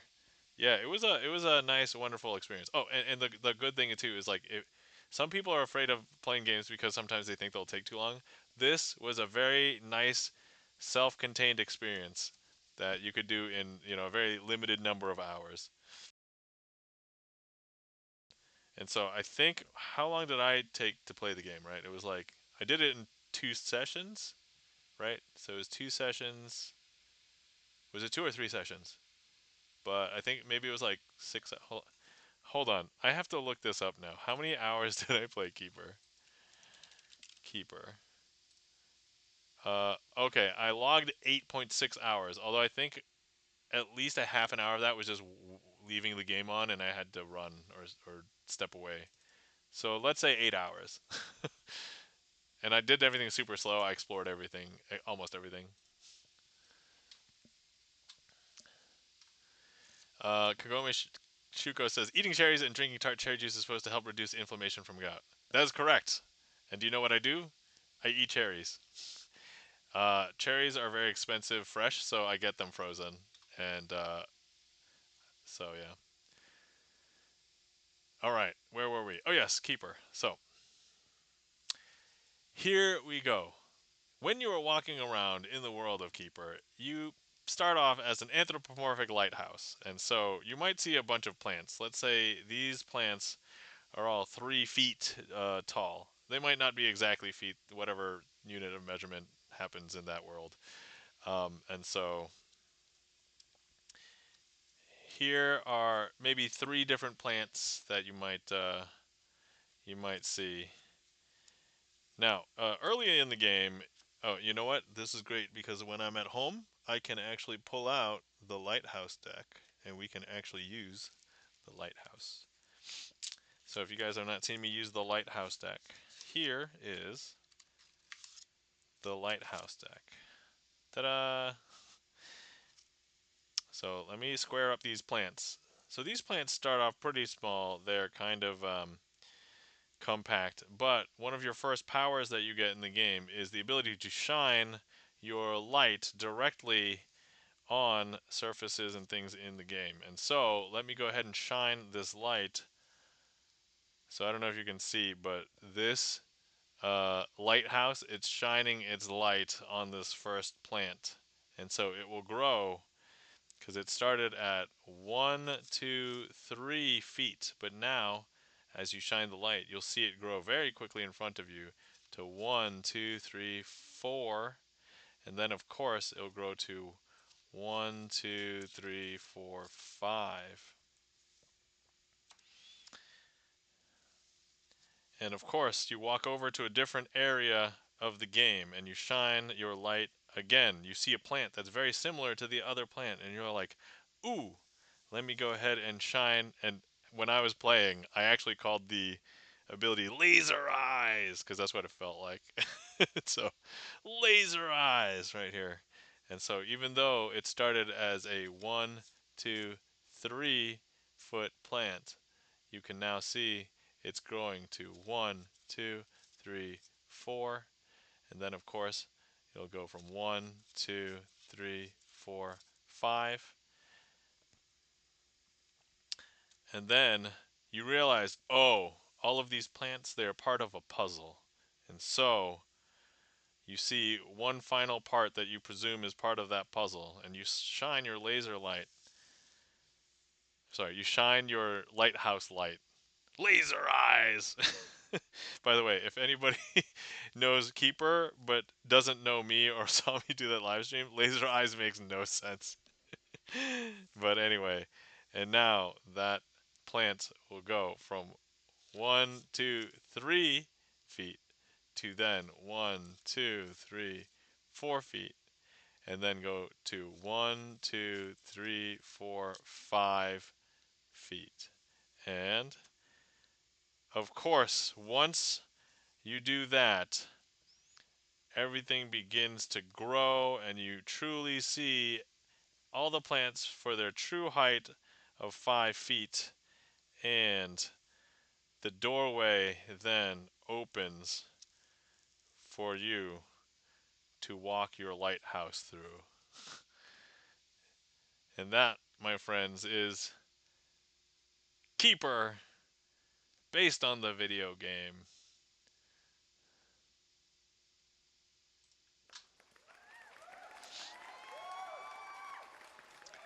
Thank you kindly for the claps.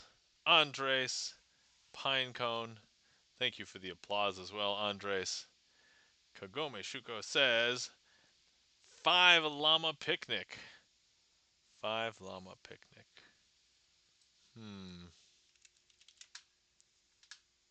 I'm gonna put it on the list kind of to note, but like I like the idea of using 5. And llamas are funny. And if not llamas, then like alpacas. I think some sort of similar. Picnic, I could probably change. I think we can do something with that. We can do something super creative, I think. And thank you kindly for the claps. Charlie's Beats, Gibson Lens, Alstro Art, what up, crazy? What up, Alstro Art? How's it going? Alstro Art, so earlier I recapped a magic gig that I had on Friday, so that's what's up. So did that. It was a private party for a 70-year-old birthday party, and it went very well. Beth Kinda Sorta, welcome in, Beth Kinda Sorta. Beth Kinda Sorta, yeah, but can you do any folding money magic? Um, you know what, Beth? Maybe. Long story short, I do know how, but I don't have any money because I'm currently technically unemployed.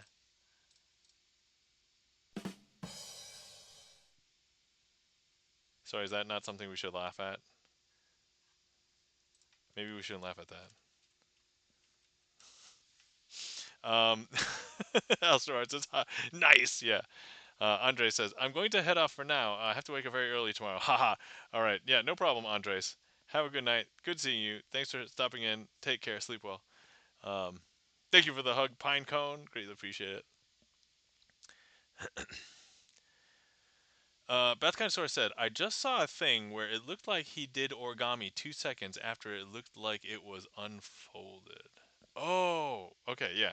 So there are a couple of tricks, Beth kind of sort of, where they look like transformations. Yeah. Pinecone says job market man, no bueno. Oh yeah, Pinecone, I totally agree with you. Um, yeah, I had an interview a couple weeks ago, and I thought it went well, and then I heard last week that no bueno, as we would say. Let me eat this spicy heat map right here. Delicious. Um, Beth kind of sort of says, so you know how that works, though. Looked like wizardry to me. Yeah. So actually, I got a tutorial. It's not really a tutorial. It's more like we call them lectures. We call them magic lectures. But there was someone who was teaching a trick. It was unfolded dollar bill to be a folded dollar bill ring. And so basically, you could even take like you could borrow a $1 bill. You basically do a quick transformation within 2 seconds. It becomes a folded uh, ring. Like the $1 bill becomes a folded ring. Um, so yeah, like so how you would start is you take the dollar bill that's like fresh unfolded.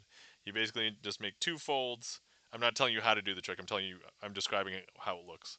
And then he folds it on his finger, around the finger, and then what he does is he basically does his hand like a handshake, and then the handshake after the handshake is done, um, he proceeds to say, "Oh, this this dollar bill is kind of more stuck on my finger."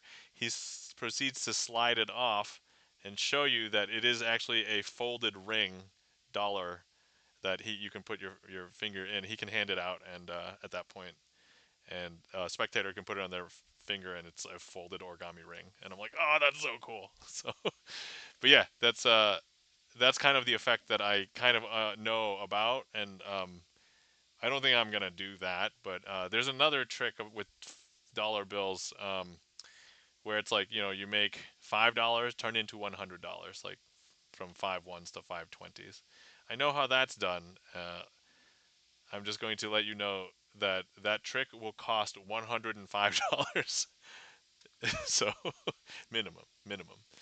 Um, yeah. Pinecone says the last two were gonna interview me, and they both changed their minds before we scheduled. Dude, that sucks. And that's the thing too. It's like if they shouldn't like give you the chance to interview, or at least if once they give you the chance to interview, they should give you the interview. Although I guess that's who we're gonna interview, and then they changed their minds before we scheduled it. Yeah. So, that's so lame. That sucks, man. I feel you, Pinecone. Kagome Shuko says, hopefully you can get tons of gigs and be self-employed. Yeah, that's kind of like where I'm leaning right now. That would be really cool. You just get to do magic for life. I mean, that's kind of what I'm doing right now, right? Like I'm doing magic. That's like my primary source of income.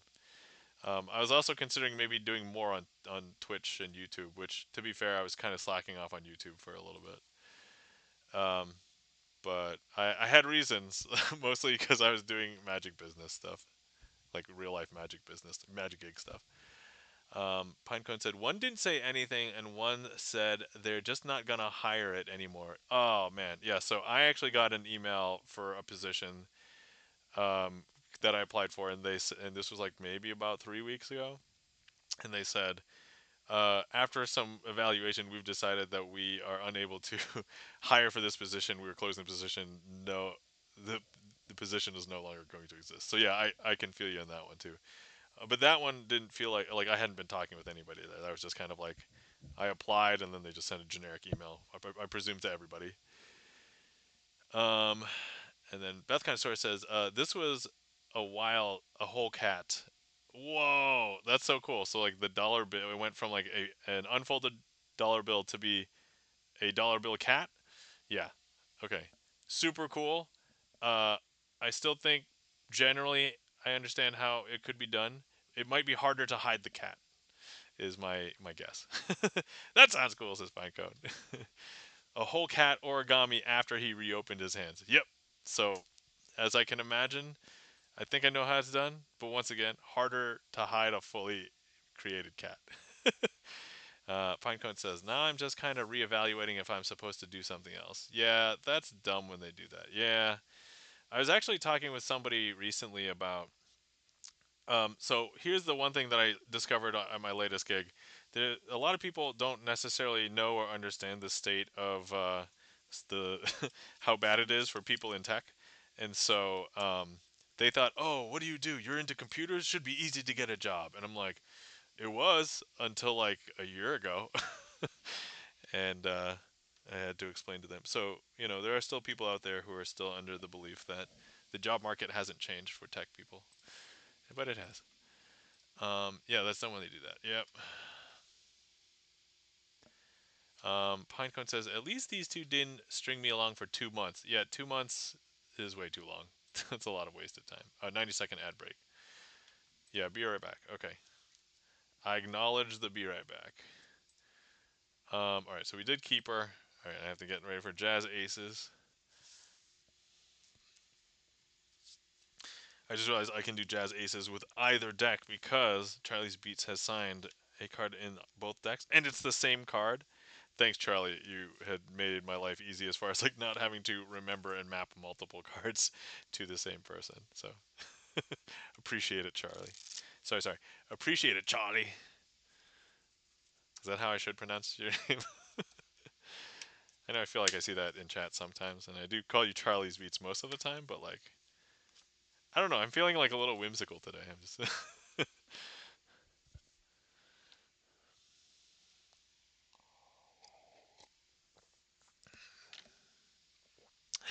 Charlie.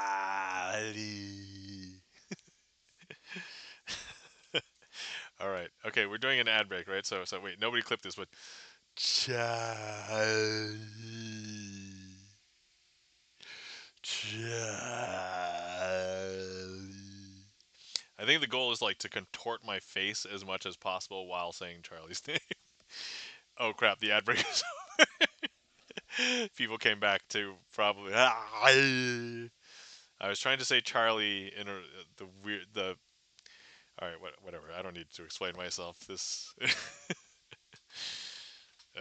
okay. Memloss, welcome in. Thank you so much for the raid. How's it going, Memloss? Guys, if you are not following our friend Memloss, please give Memloss a follow. Memloss is rated in here a few times. Also, Memloss, usually playing Grand Theft Auto 5, doing dailies. But how are you doing, Memloss? How is the stream? Hopefully it went well. Peekaboo Draws, welcome in. How's it going, Peekaboo? Good to see you. Well, welcome in, E-Room.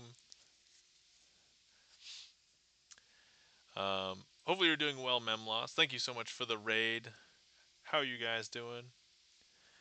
Hopefully you had a good stream. Hi, says E-Room coming back into chat with a bang. Alright, so let's see. Memloss, if you would like a trick request, let us know. You can request something. And if not, there is a trick in the queue that I will be performing right now. Kagome Shuko says, that last one was a youth minister job many years ago when I was told I was too nice. They flew me out to Oklahoma and it was so obvious they all liked me, but I was sent home early because of being too nice. You know, that sucks. And the thing is, a lot of people do want people who are nice, but surprisingly, I think being too nice is oftentimes seen as a sign of weakness, which is unfortunate, because I don't think it should be seen that way.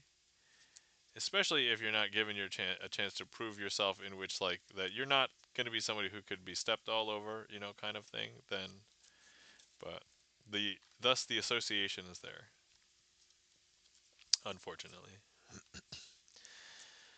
All right. Memloss.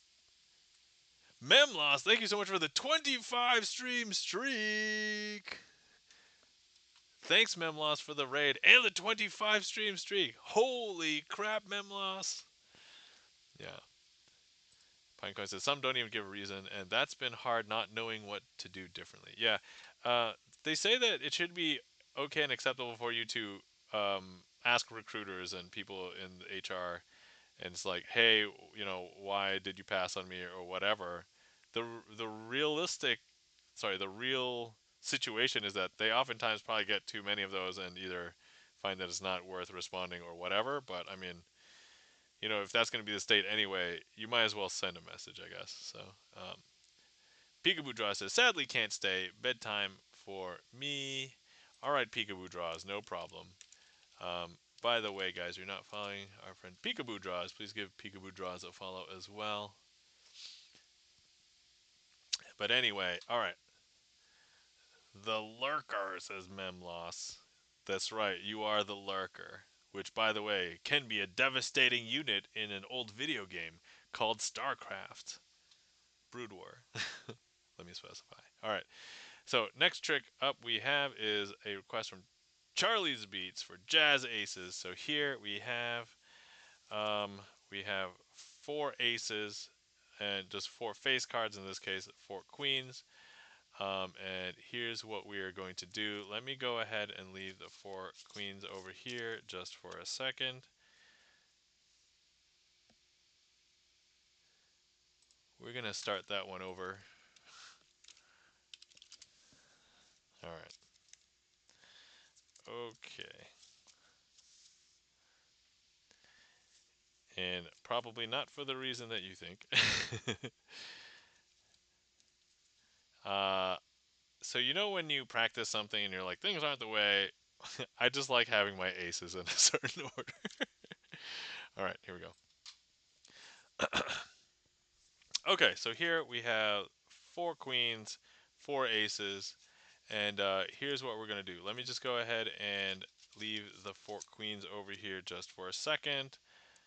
And we have our 4 aces over here. So let me go ahead and, you know what, I just need the ace of spades. We're going to leave that over here.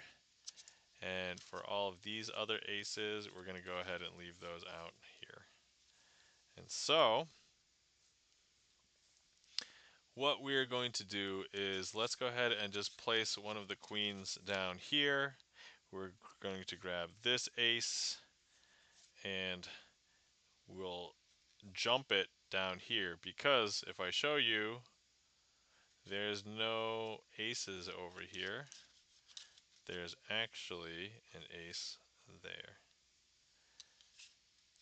And so let's go ahead and put another queen down here. And let's go ahead and place this ace in here. And let's go ahead and swap that. Because now if I show you, I don't know if you can tell, but there's actually no aces there. It's hopped down here. And now let's grab a random queen, place the last ace in here, and do that last swap. And I don't know if you can tell, but there's no aces over here because it has hopped down here. And that, my friends, is Jazz Aces. Lurkin! Welcome in, Durkee Blaine. How's it going? Good to see you. Hopefully you're doing well. You guys are not following our friend Durkee Blaine. Please give Durkee Blaine a follow. Hopefully everything's going well. Hopefully you had a good weekend, Durkee Blaine. Thank you kindly for the claps, Charlie, and thank you for that request. And Kagome has another trick name idea. Let's see. It says, showing the purple penguin. Oh,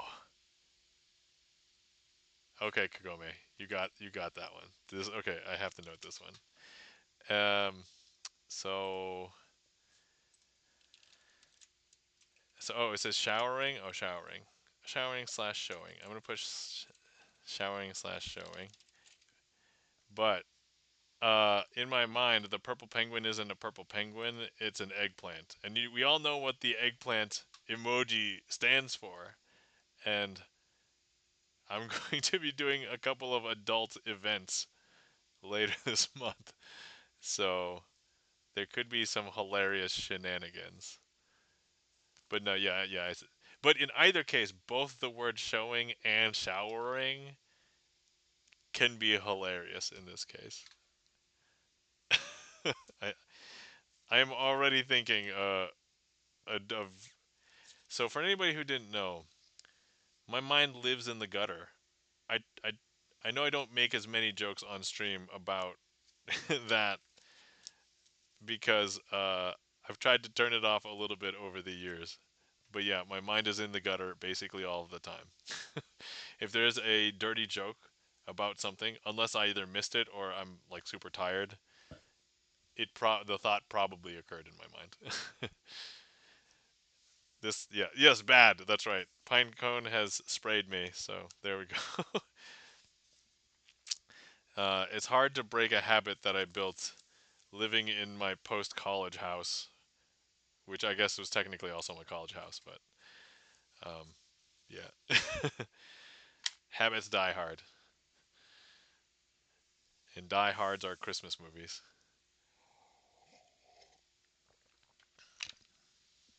Sorry if that was a controversial statement. Not the mind in the gutter thing, the Die Hard Christmas movie one. Kagome Shuko says, my sister's mind was always in the gutter. Ah, yes. So she and our minds would probably understand.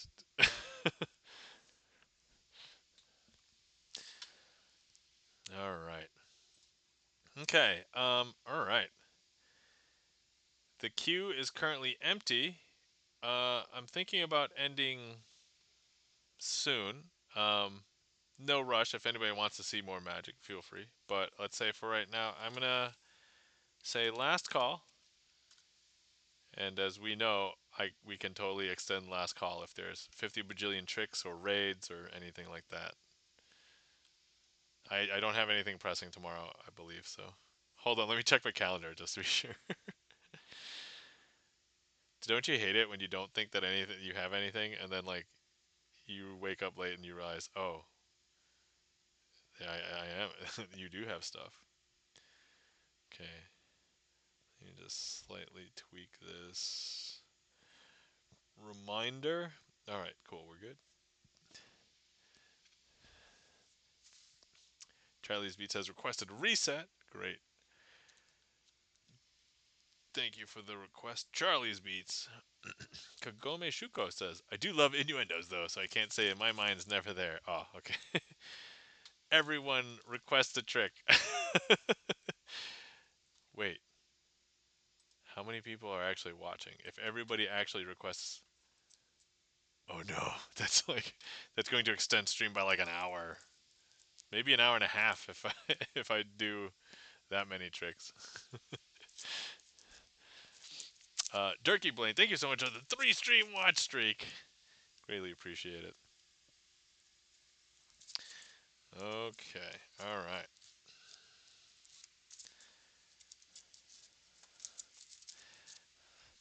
So Charlie, it's actually very funny that you requested Jazz Aces and then reset because I actually have a packet that is labeled reset and Jazz Aces because the technical like materials that you need for the trick are basically the same, which I thought was super funny.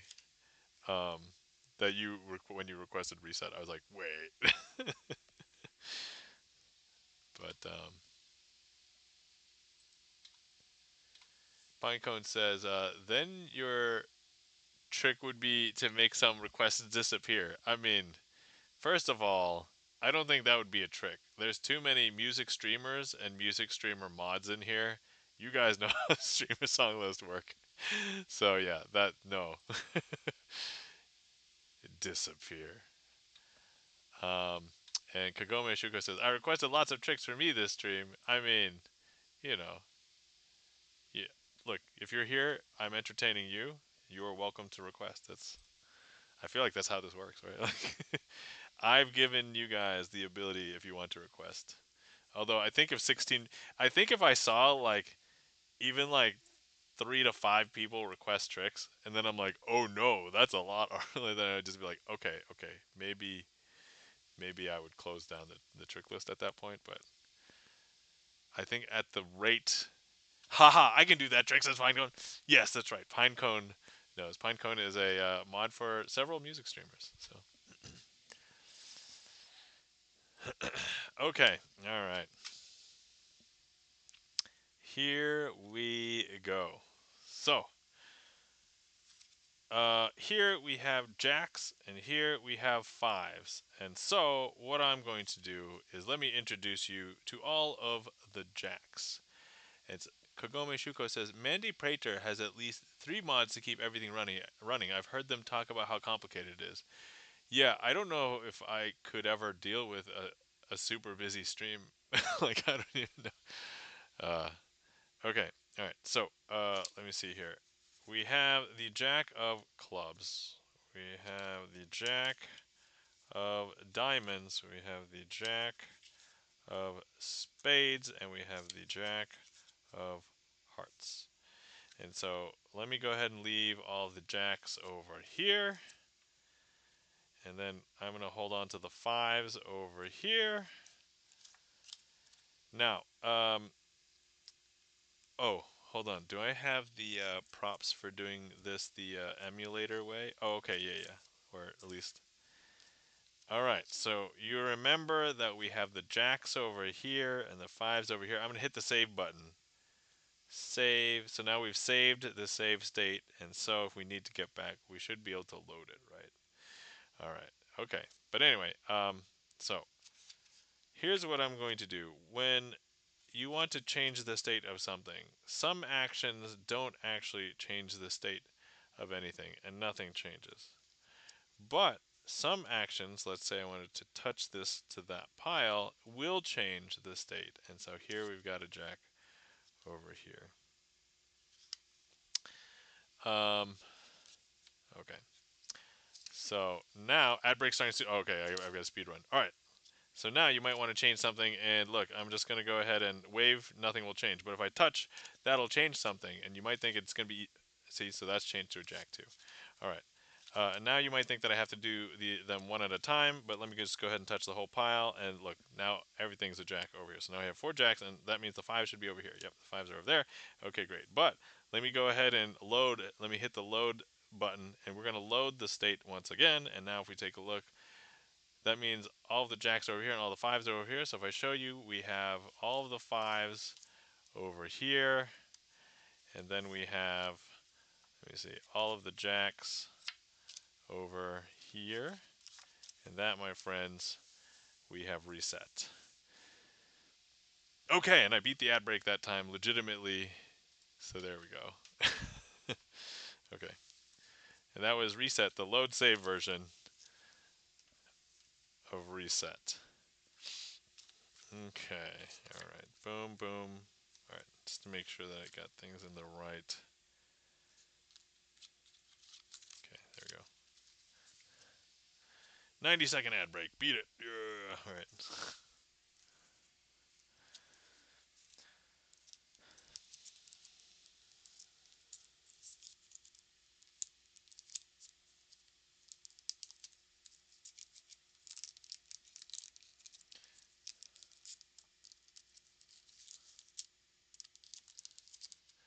Thank you kindly for the claps. Charlie's Beats.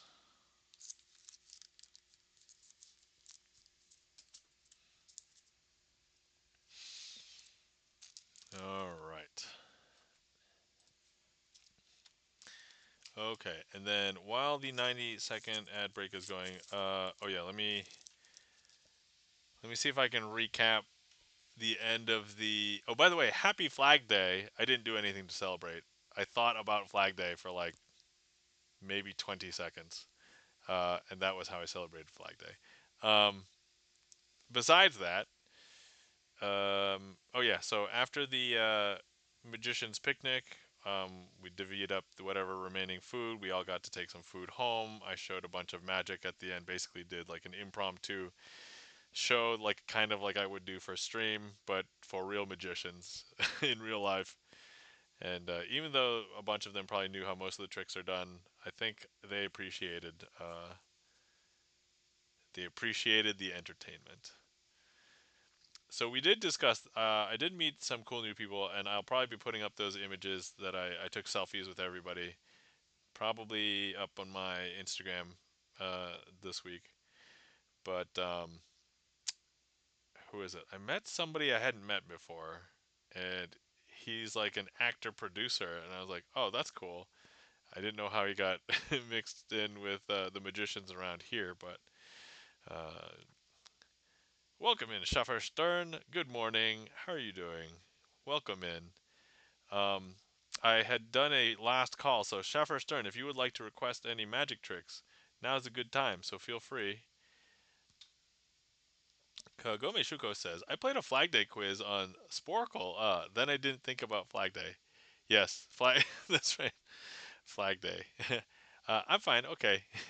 Good to hear that you're doing fine, Schaffer Stern, and hopefully you have a good week. Um, I know it is your Monday. I guess technically it's also Monday for me too. It's just really early in the morning on Monday. Kagome Shuko says, "Ugh, stream keeps pausing or buffering for me." Yeah, that sucks. I know what that's like. I have a TV that sits just like it's probably just at the edge of where my router will reach, and that TV experiences uh, so many issues with pausing and buffering all the time. So, but yeah, I get that. My sympathies on the pausing and buffering.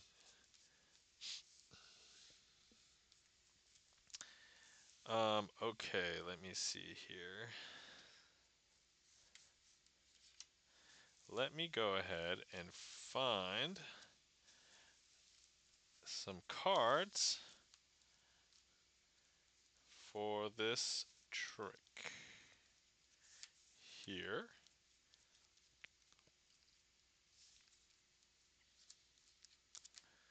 Okay. All right. Yep. We'll do this. We'll do that. We'll do this, and then I'll need the jokers. Okay. Here we go.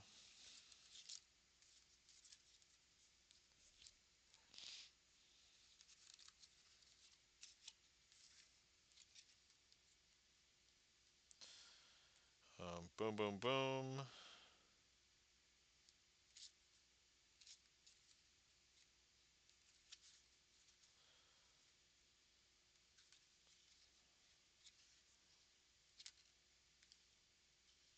Boom, boom.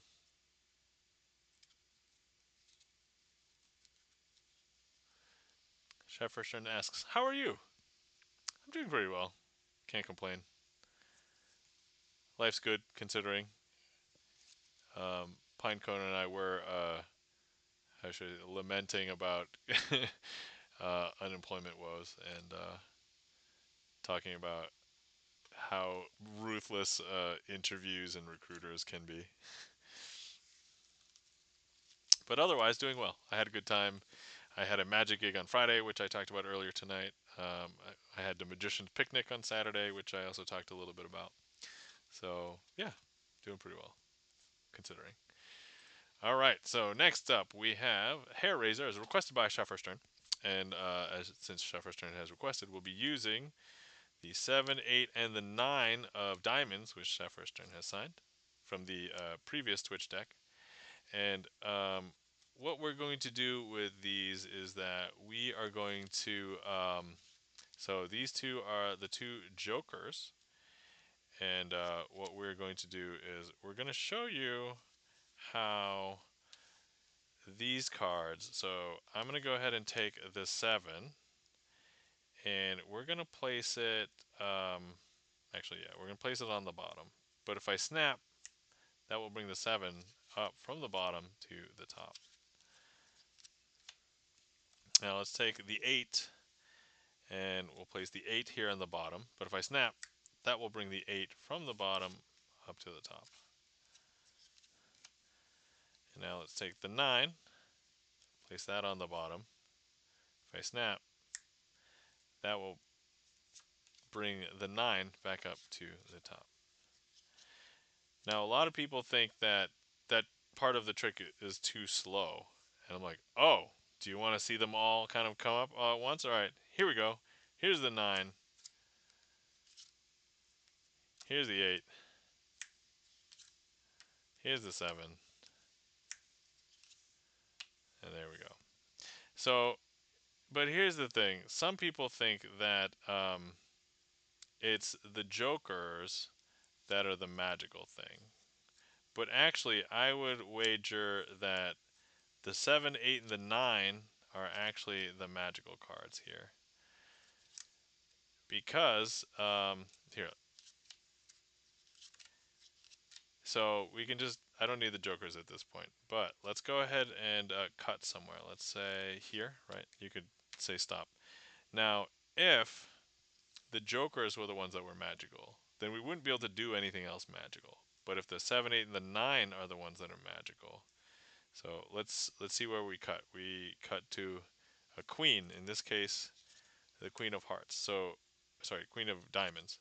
So if the queen of diamonds is the magical one, we could then use this and have the 7, 8, and 9 turn into all of the other queens. And that, my friends, is hair raising. Hair raiser. There we go.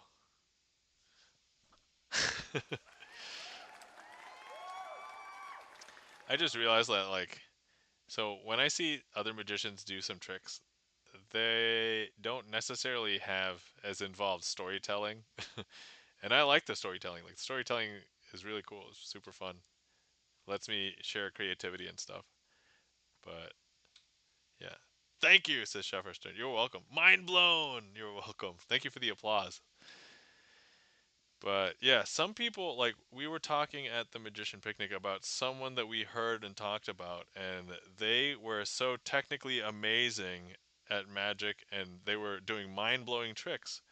But when they were put, like, on a stage or in just front of a bunch of people that weren't magicians, they were very quiet and they couldn't speak very loudly. They couldn't really tell their story or say their patter or get, like, the audience involved.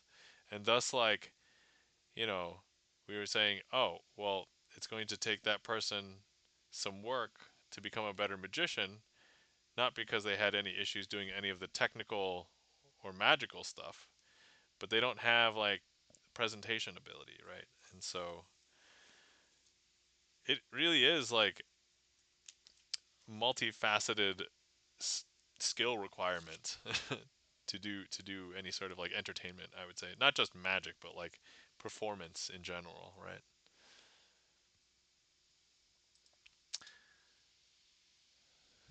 Dylan's dastardly trench coat. Hmm. See, when you say trench coat, especially on Twitch, I immediately think of, like, the three raccoons. Storytelling is great. Thank you, Shufferstern. Yeah, I think storytelling is both a good skill and it's something super fun. And especially now as, like, a dad, like, there's this game, there's this board game that I started playing with my daughter, and let me see here. Let me see if I can find it.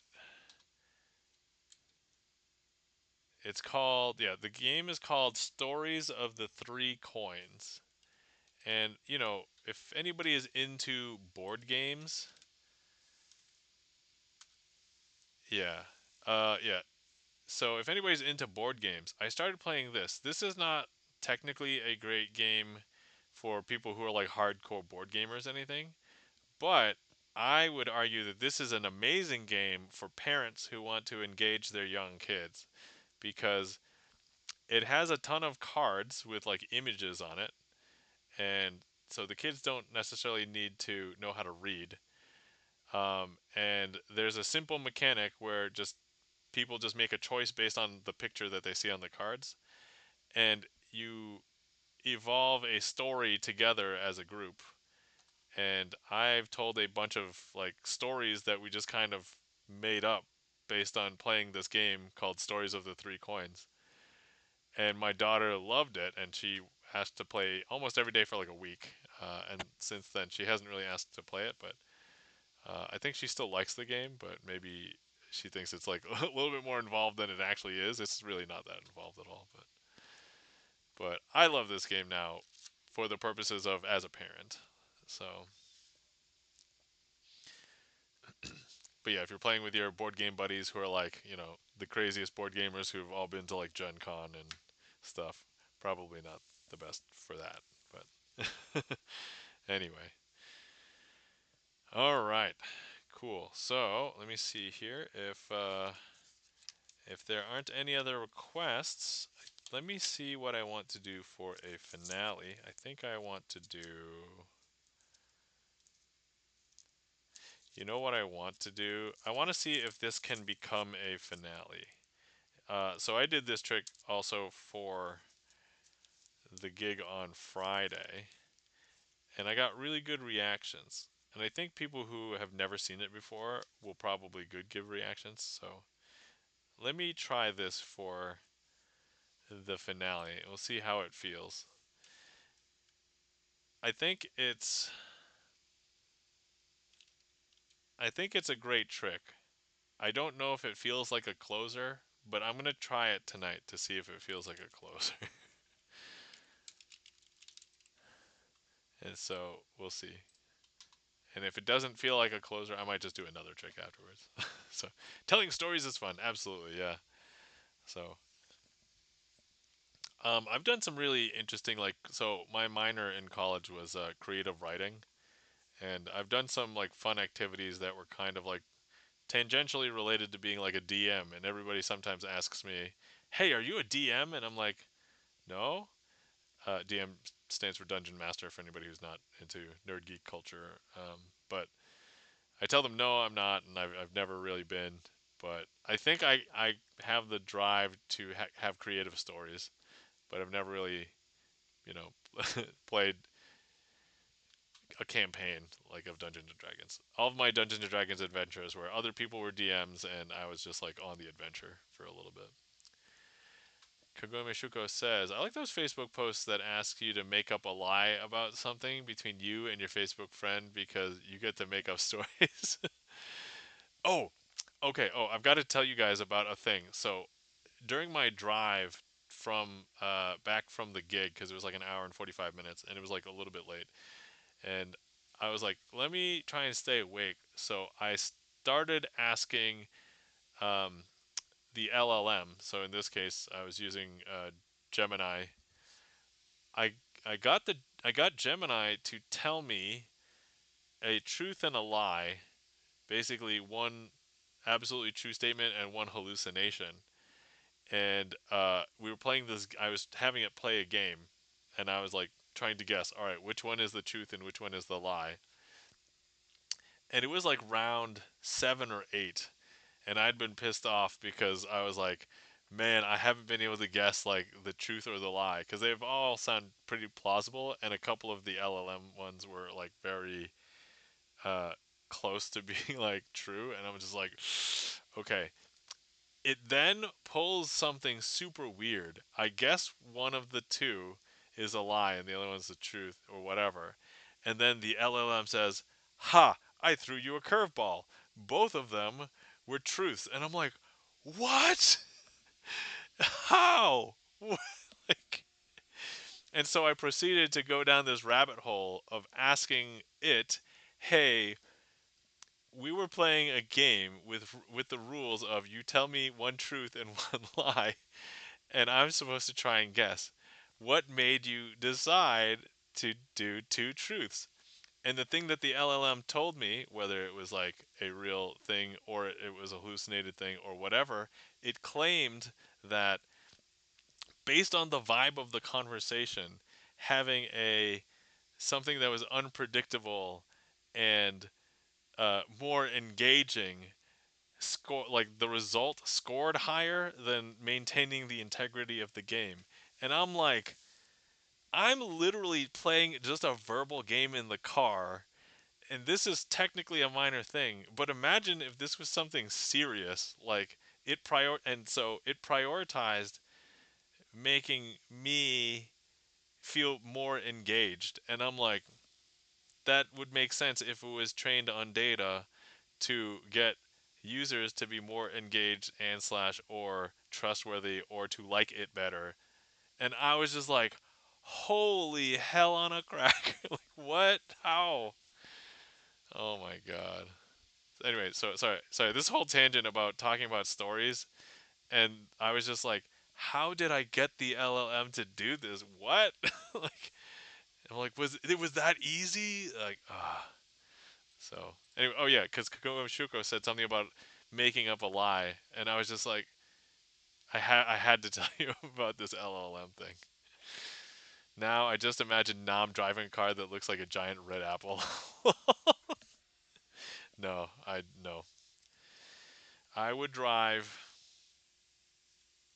I would drive a small car and not red. I guess I would drive a red car, but for insurance reasons, red cars cost more for insurance, so I would just not drive a red car.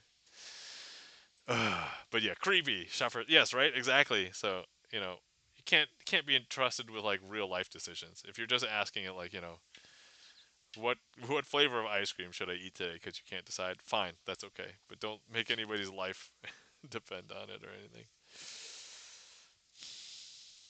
So weird. So weird.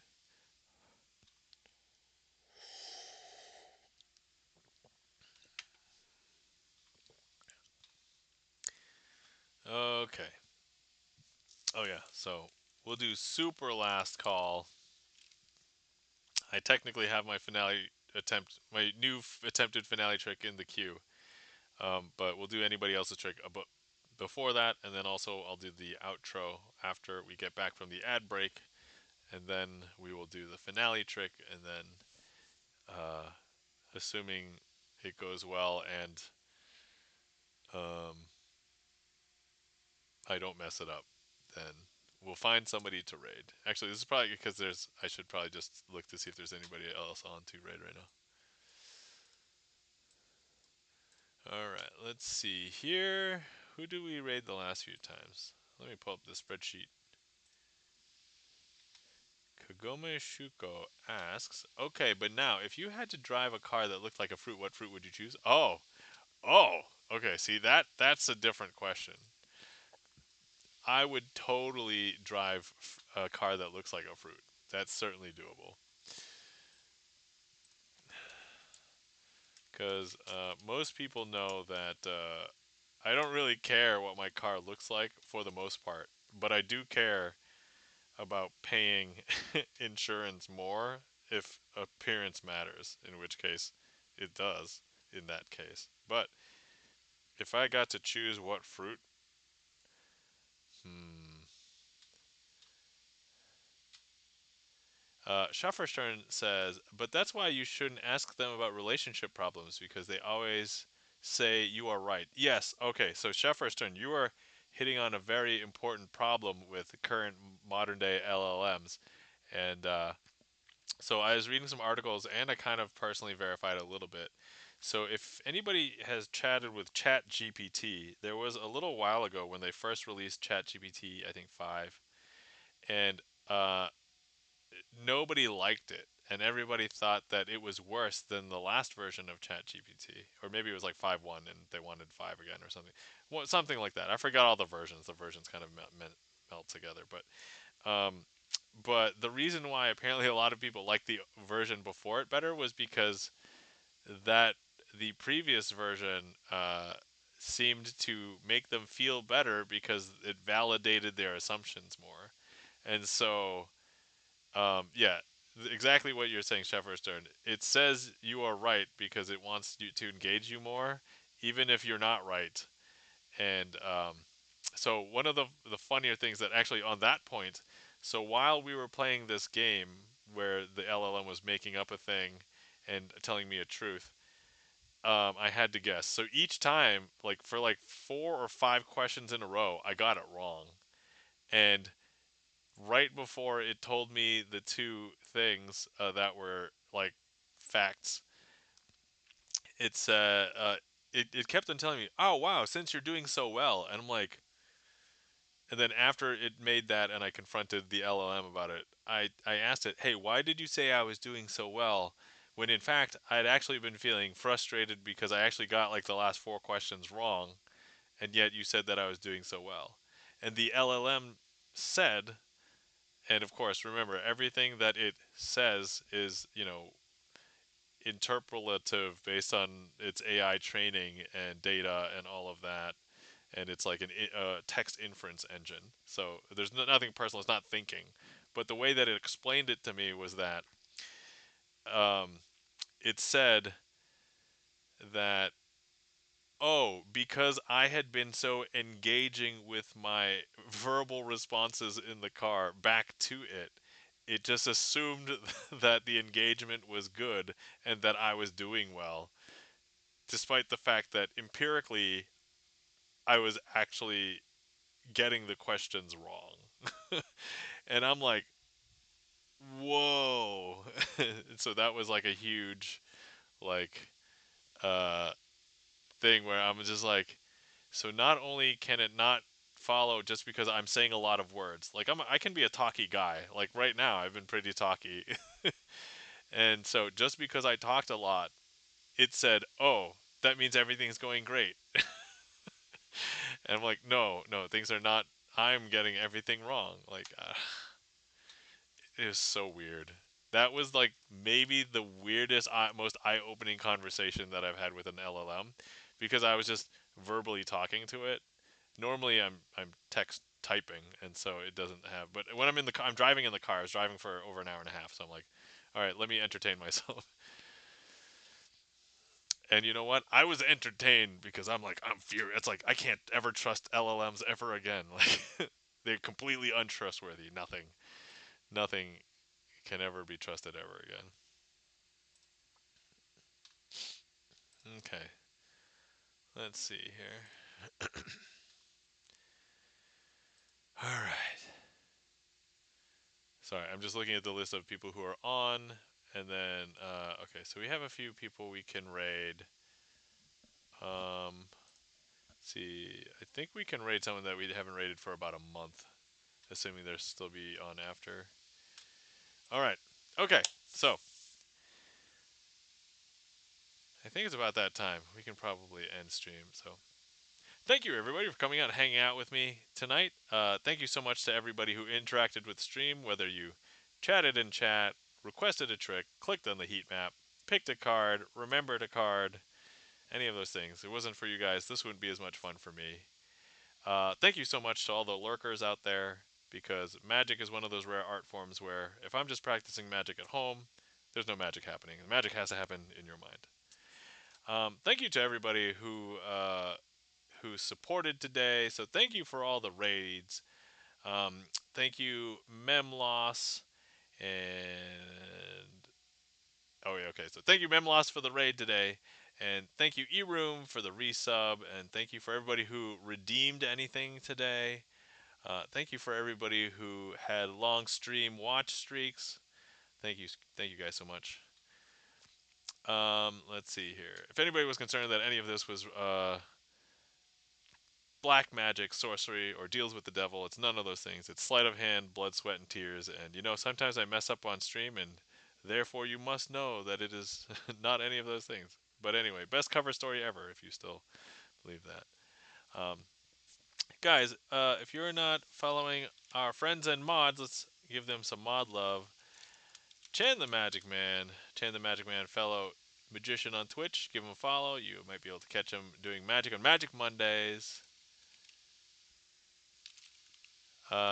If you are not following our friend and mod, Felden Kane, please give Felden Kane a follow.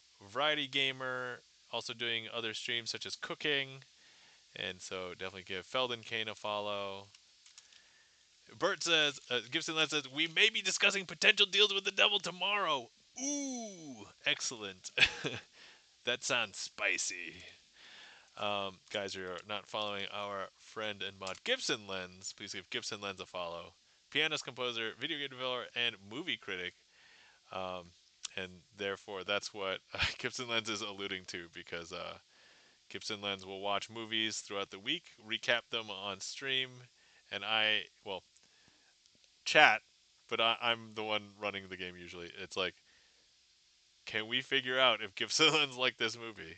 And thus far, I've determined that it's not 100% possible to predict whether Gibson Lens will like a film, but I'd like to think I'm getting better. But then we have like some weeks where it's like I get nothing. Like last week, I think I got no, I got one wrong last week, right? Out of four, so that was. But anyway, so there we go. Which is funny. I've actually been looking more at movies lately because I've been digitizing my movie collection upstairs. So I'm gonna be putting about 6-7%. Hey, you know what, Fine Cone? I'm gonna do this just for you. There you go. There we go. All right. So, thanks. You're welcome. All right. All right. Without further ado, oh yeah, if you guys want to see more of me and I'm not around, feel free to check out my YouTube channel. I have over 360 magic tricks on my YouTube channel. If you want to come hang out, chat with me, Discord's probably the best place. Here's the Discord. If you want to see me go live, I post messages there. Other besides following me here on Twitch. That 6-7 move is ASL for maybe. Oh, 6-7. Okay, yeah, 6-7. This is maybe. Oh yeah. Oh, I'm like, wait a second. Yeah, that's right. So,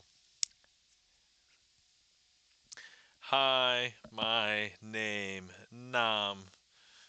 Uh, Crazy Asian. All right.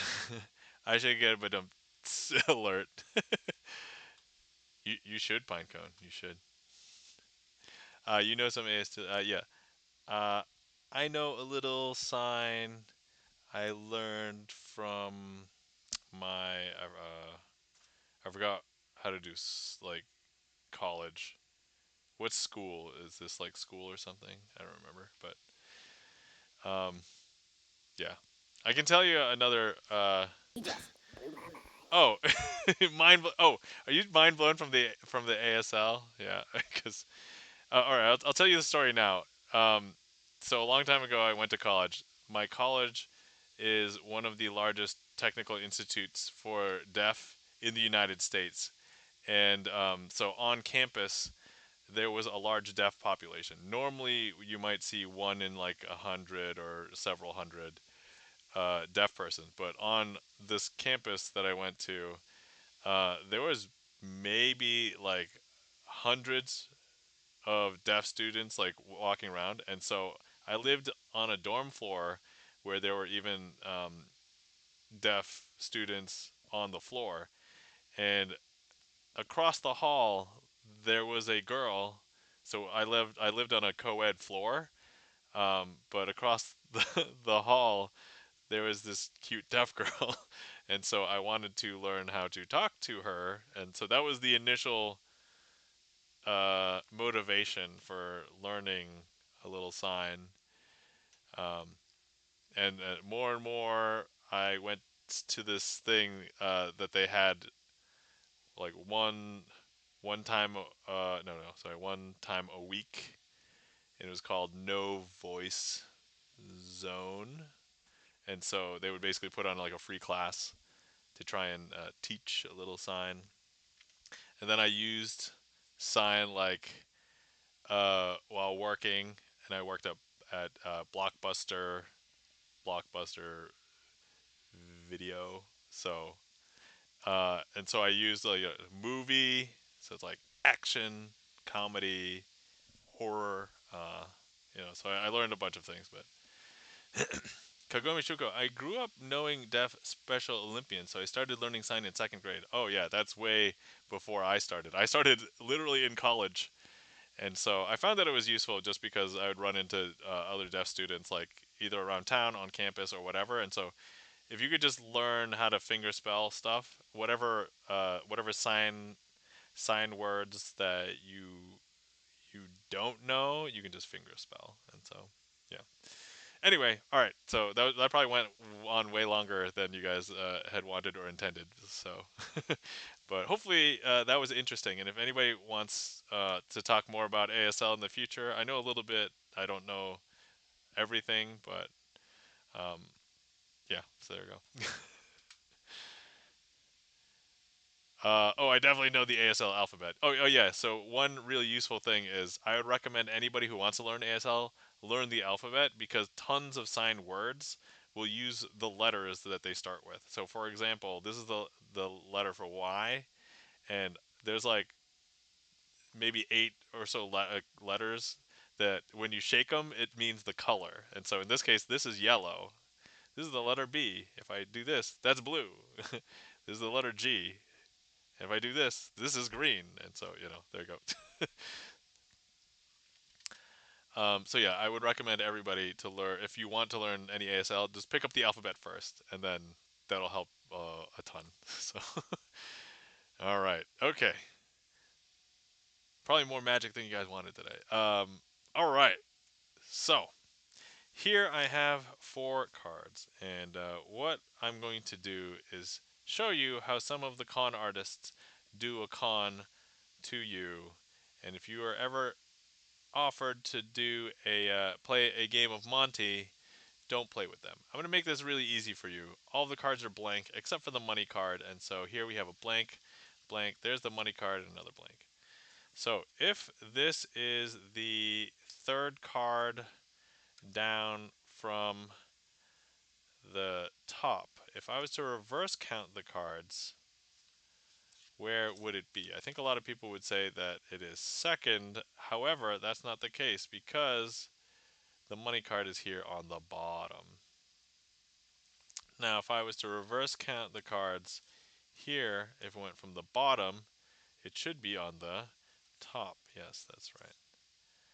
But now if I take it out, some people might offer you, hey, try and find the money card, but only offer you 3 cards. And they might say, oh, guess where it is. And some people might be like, oh, it's here on the top. That's not the case. It's not on the top. It must be the one on the bottom. No, it's not that one on the bottom either. No, it's not. And how about this one? The middle one. Nope, that's not the one in the. It's everybody obviously. If you knew the existence of this card, you would probably be like, "Oh yeah, it's obviously over there."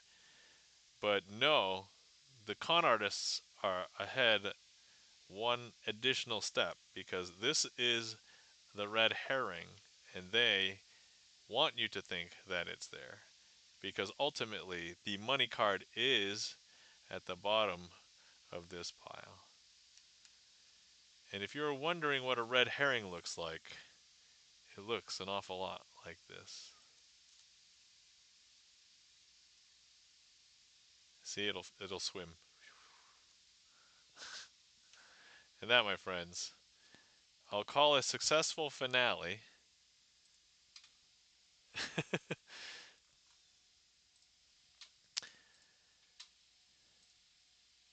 All right. Yellow is also a sign for verb play.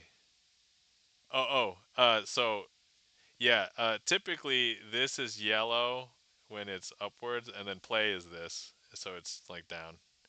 But yeah, you're correct. So I actually used to. There was somebody on my floor that liked to play Magic, the card game Magic the Gathering, and so I was trying to like sign like I'm going to attack, and like I use lands. It's like, and then I play this, spell and stuff like that. So yeah, it's challenging to play like technical games like Magic the Gathering using sign and not really knowing as much sign as I think you would need to play Magic the Gathering. But no, it was fun, and I'm glad that I learned it, and I did get a chance to interact with people that I wouldn't normally get a chance to interact with. Thank you kindly for the claps. Schaffer Stern, Pinecone, Gibson Lens. All right. Oh, and we'll finish this ad break. I'll figure out somebody to raid. Let me turn off the queue. So I think with that trick, I think it depends on the crowd, but if the crowd was having a great time laughing and a lot of funny moments, I think that could be a really strong ending because it has humor in it, right? It might not be great for everyone all the time because there'll be some people who are like, I should end with a super strong piece of magic. But you know, if you just end with a super strong piece of emotion, whether it's magic or laughing, that could work.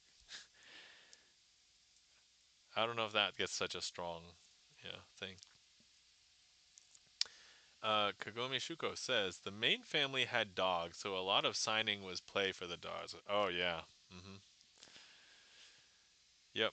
True. So I've actually tried to like make like a trick with ASL. So I've thought about like doing like a coin trick. Sorry, that was very bad. Trick. Yeah, that was really sloppy too. But yeah. This is actually the most. By the way, this is the most finger spelling practice I've gotten in maybe years.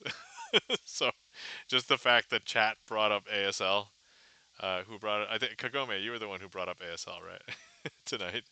So yeah, just by you mentioning ASL, I've practiced more finger spelling tonight than I have in probably years. So,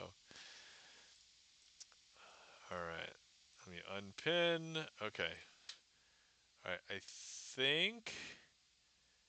Let me see here. I think I know who I want to raid. They are on. They haven't been on for too long. It looks like they were in chat earlier. So, alright, guys. Let's go ahead and raid out.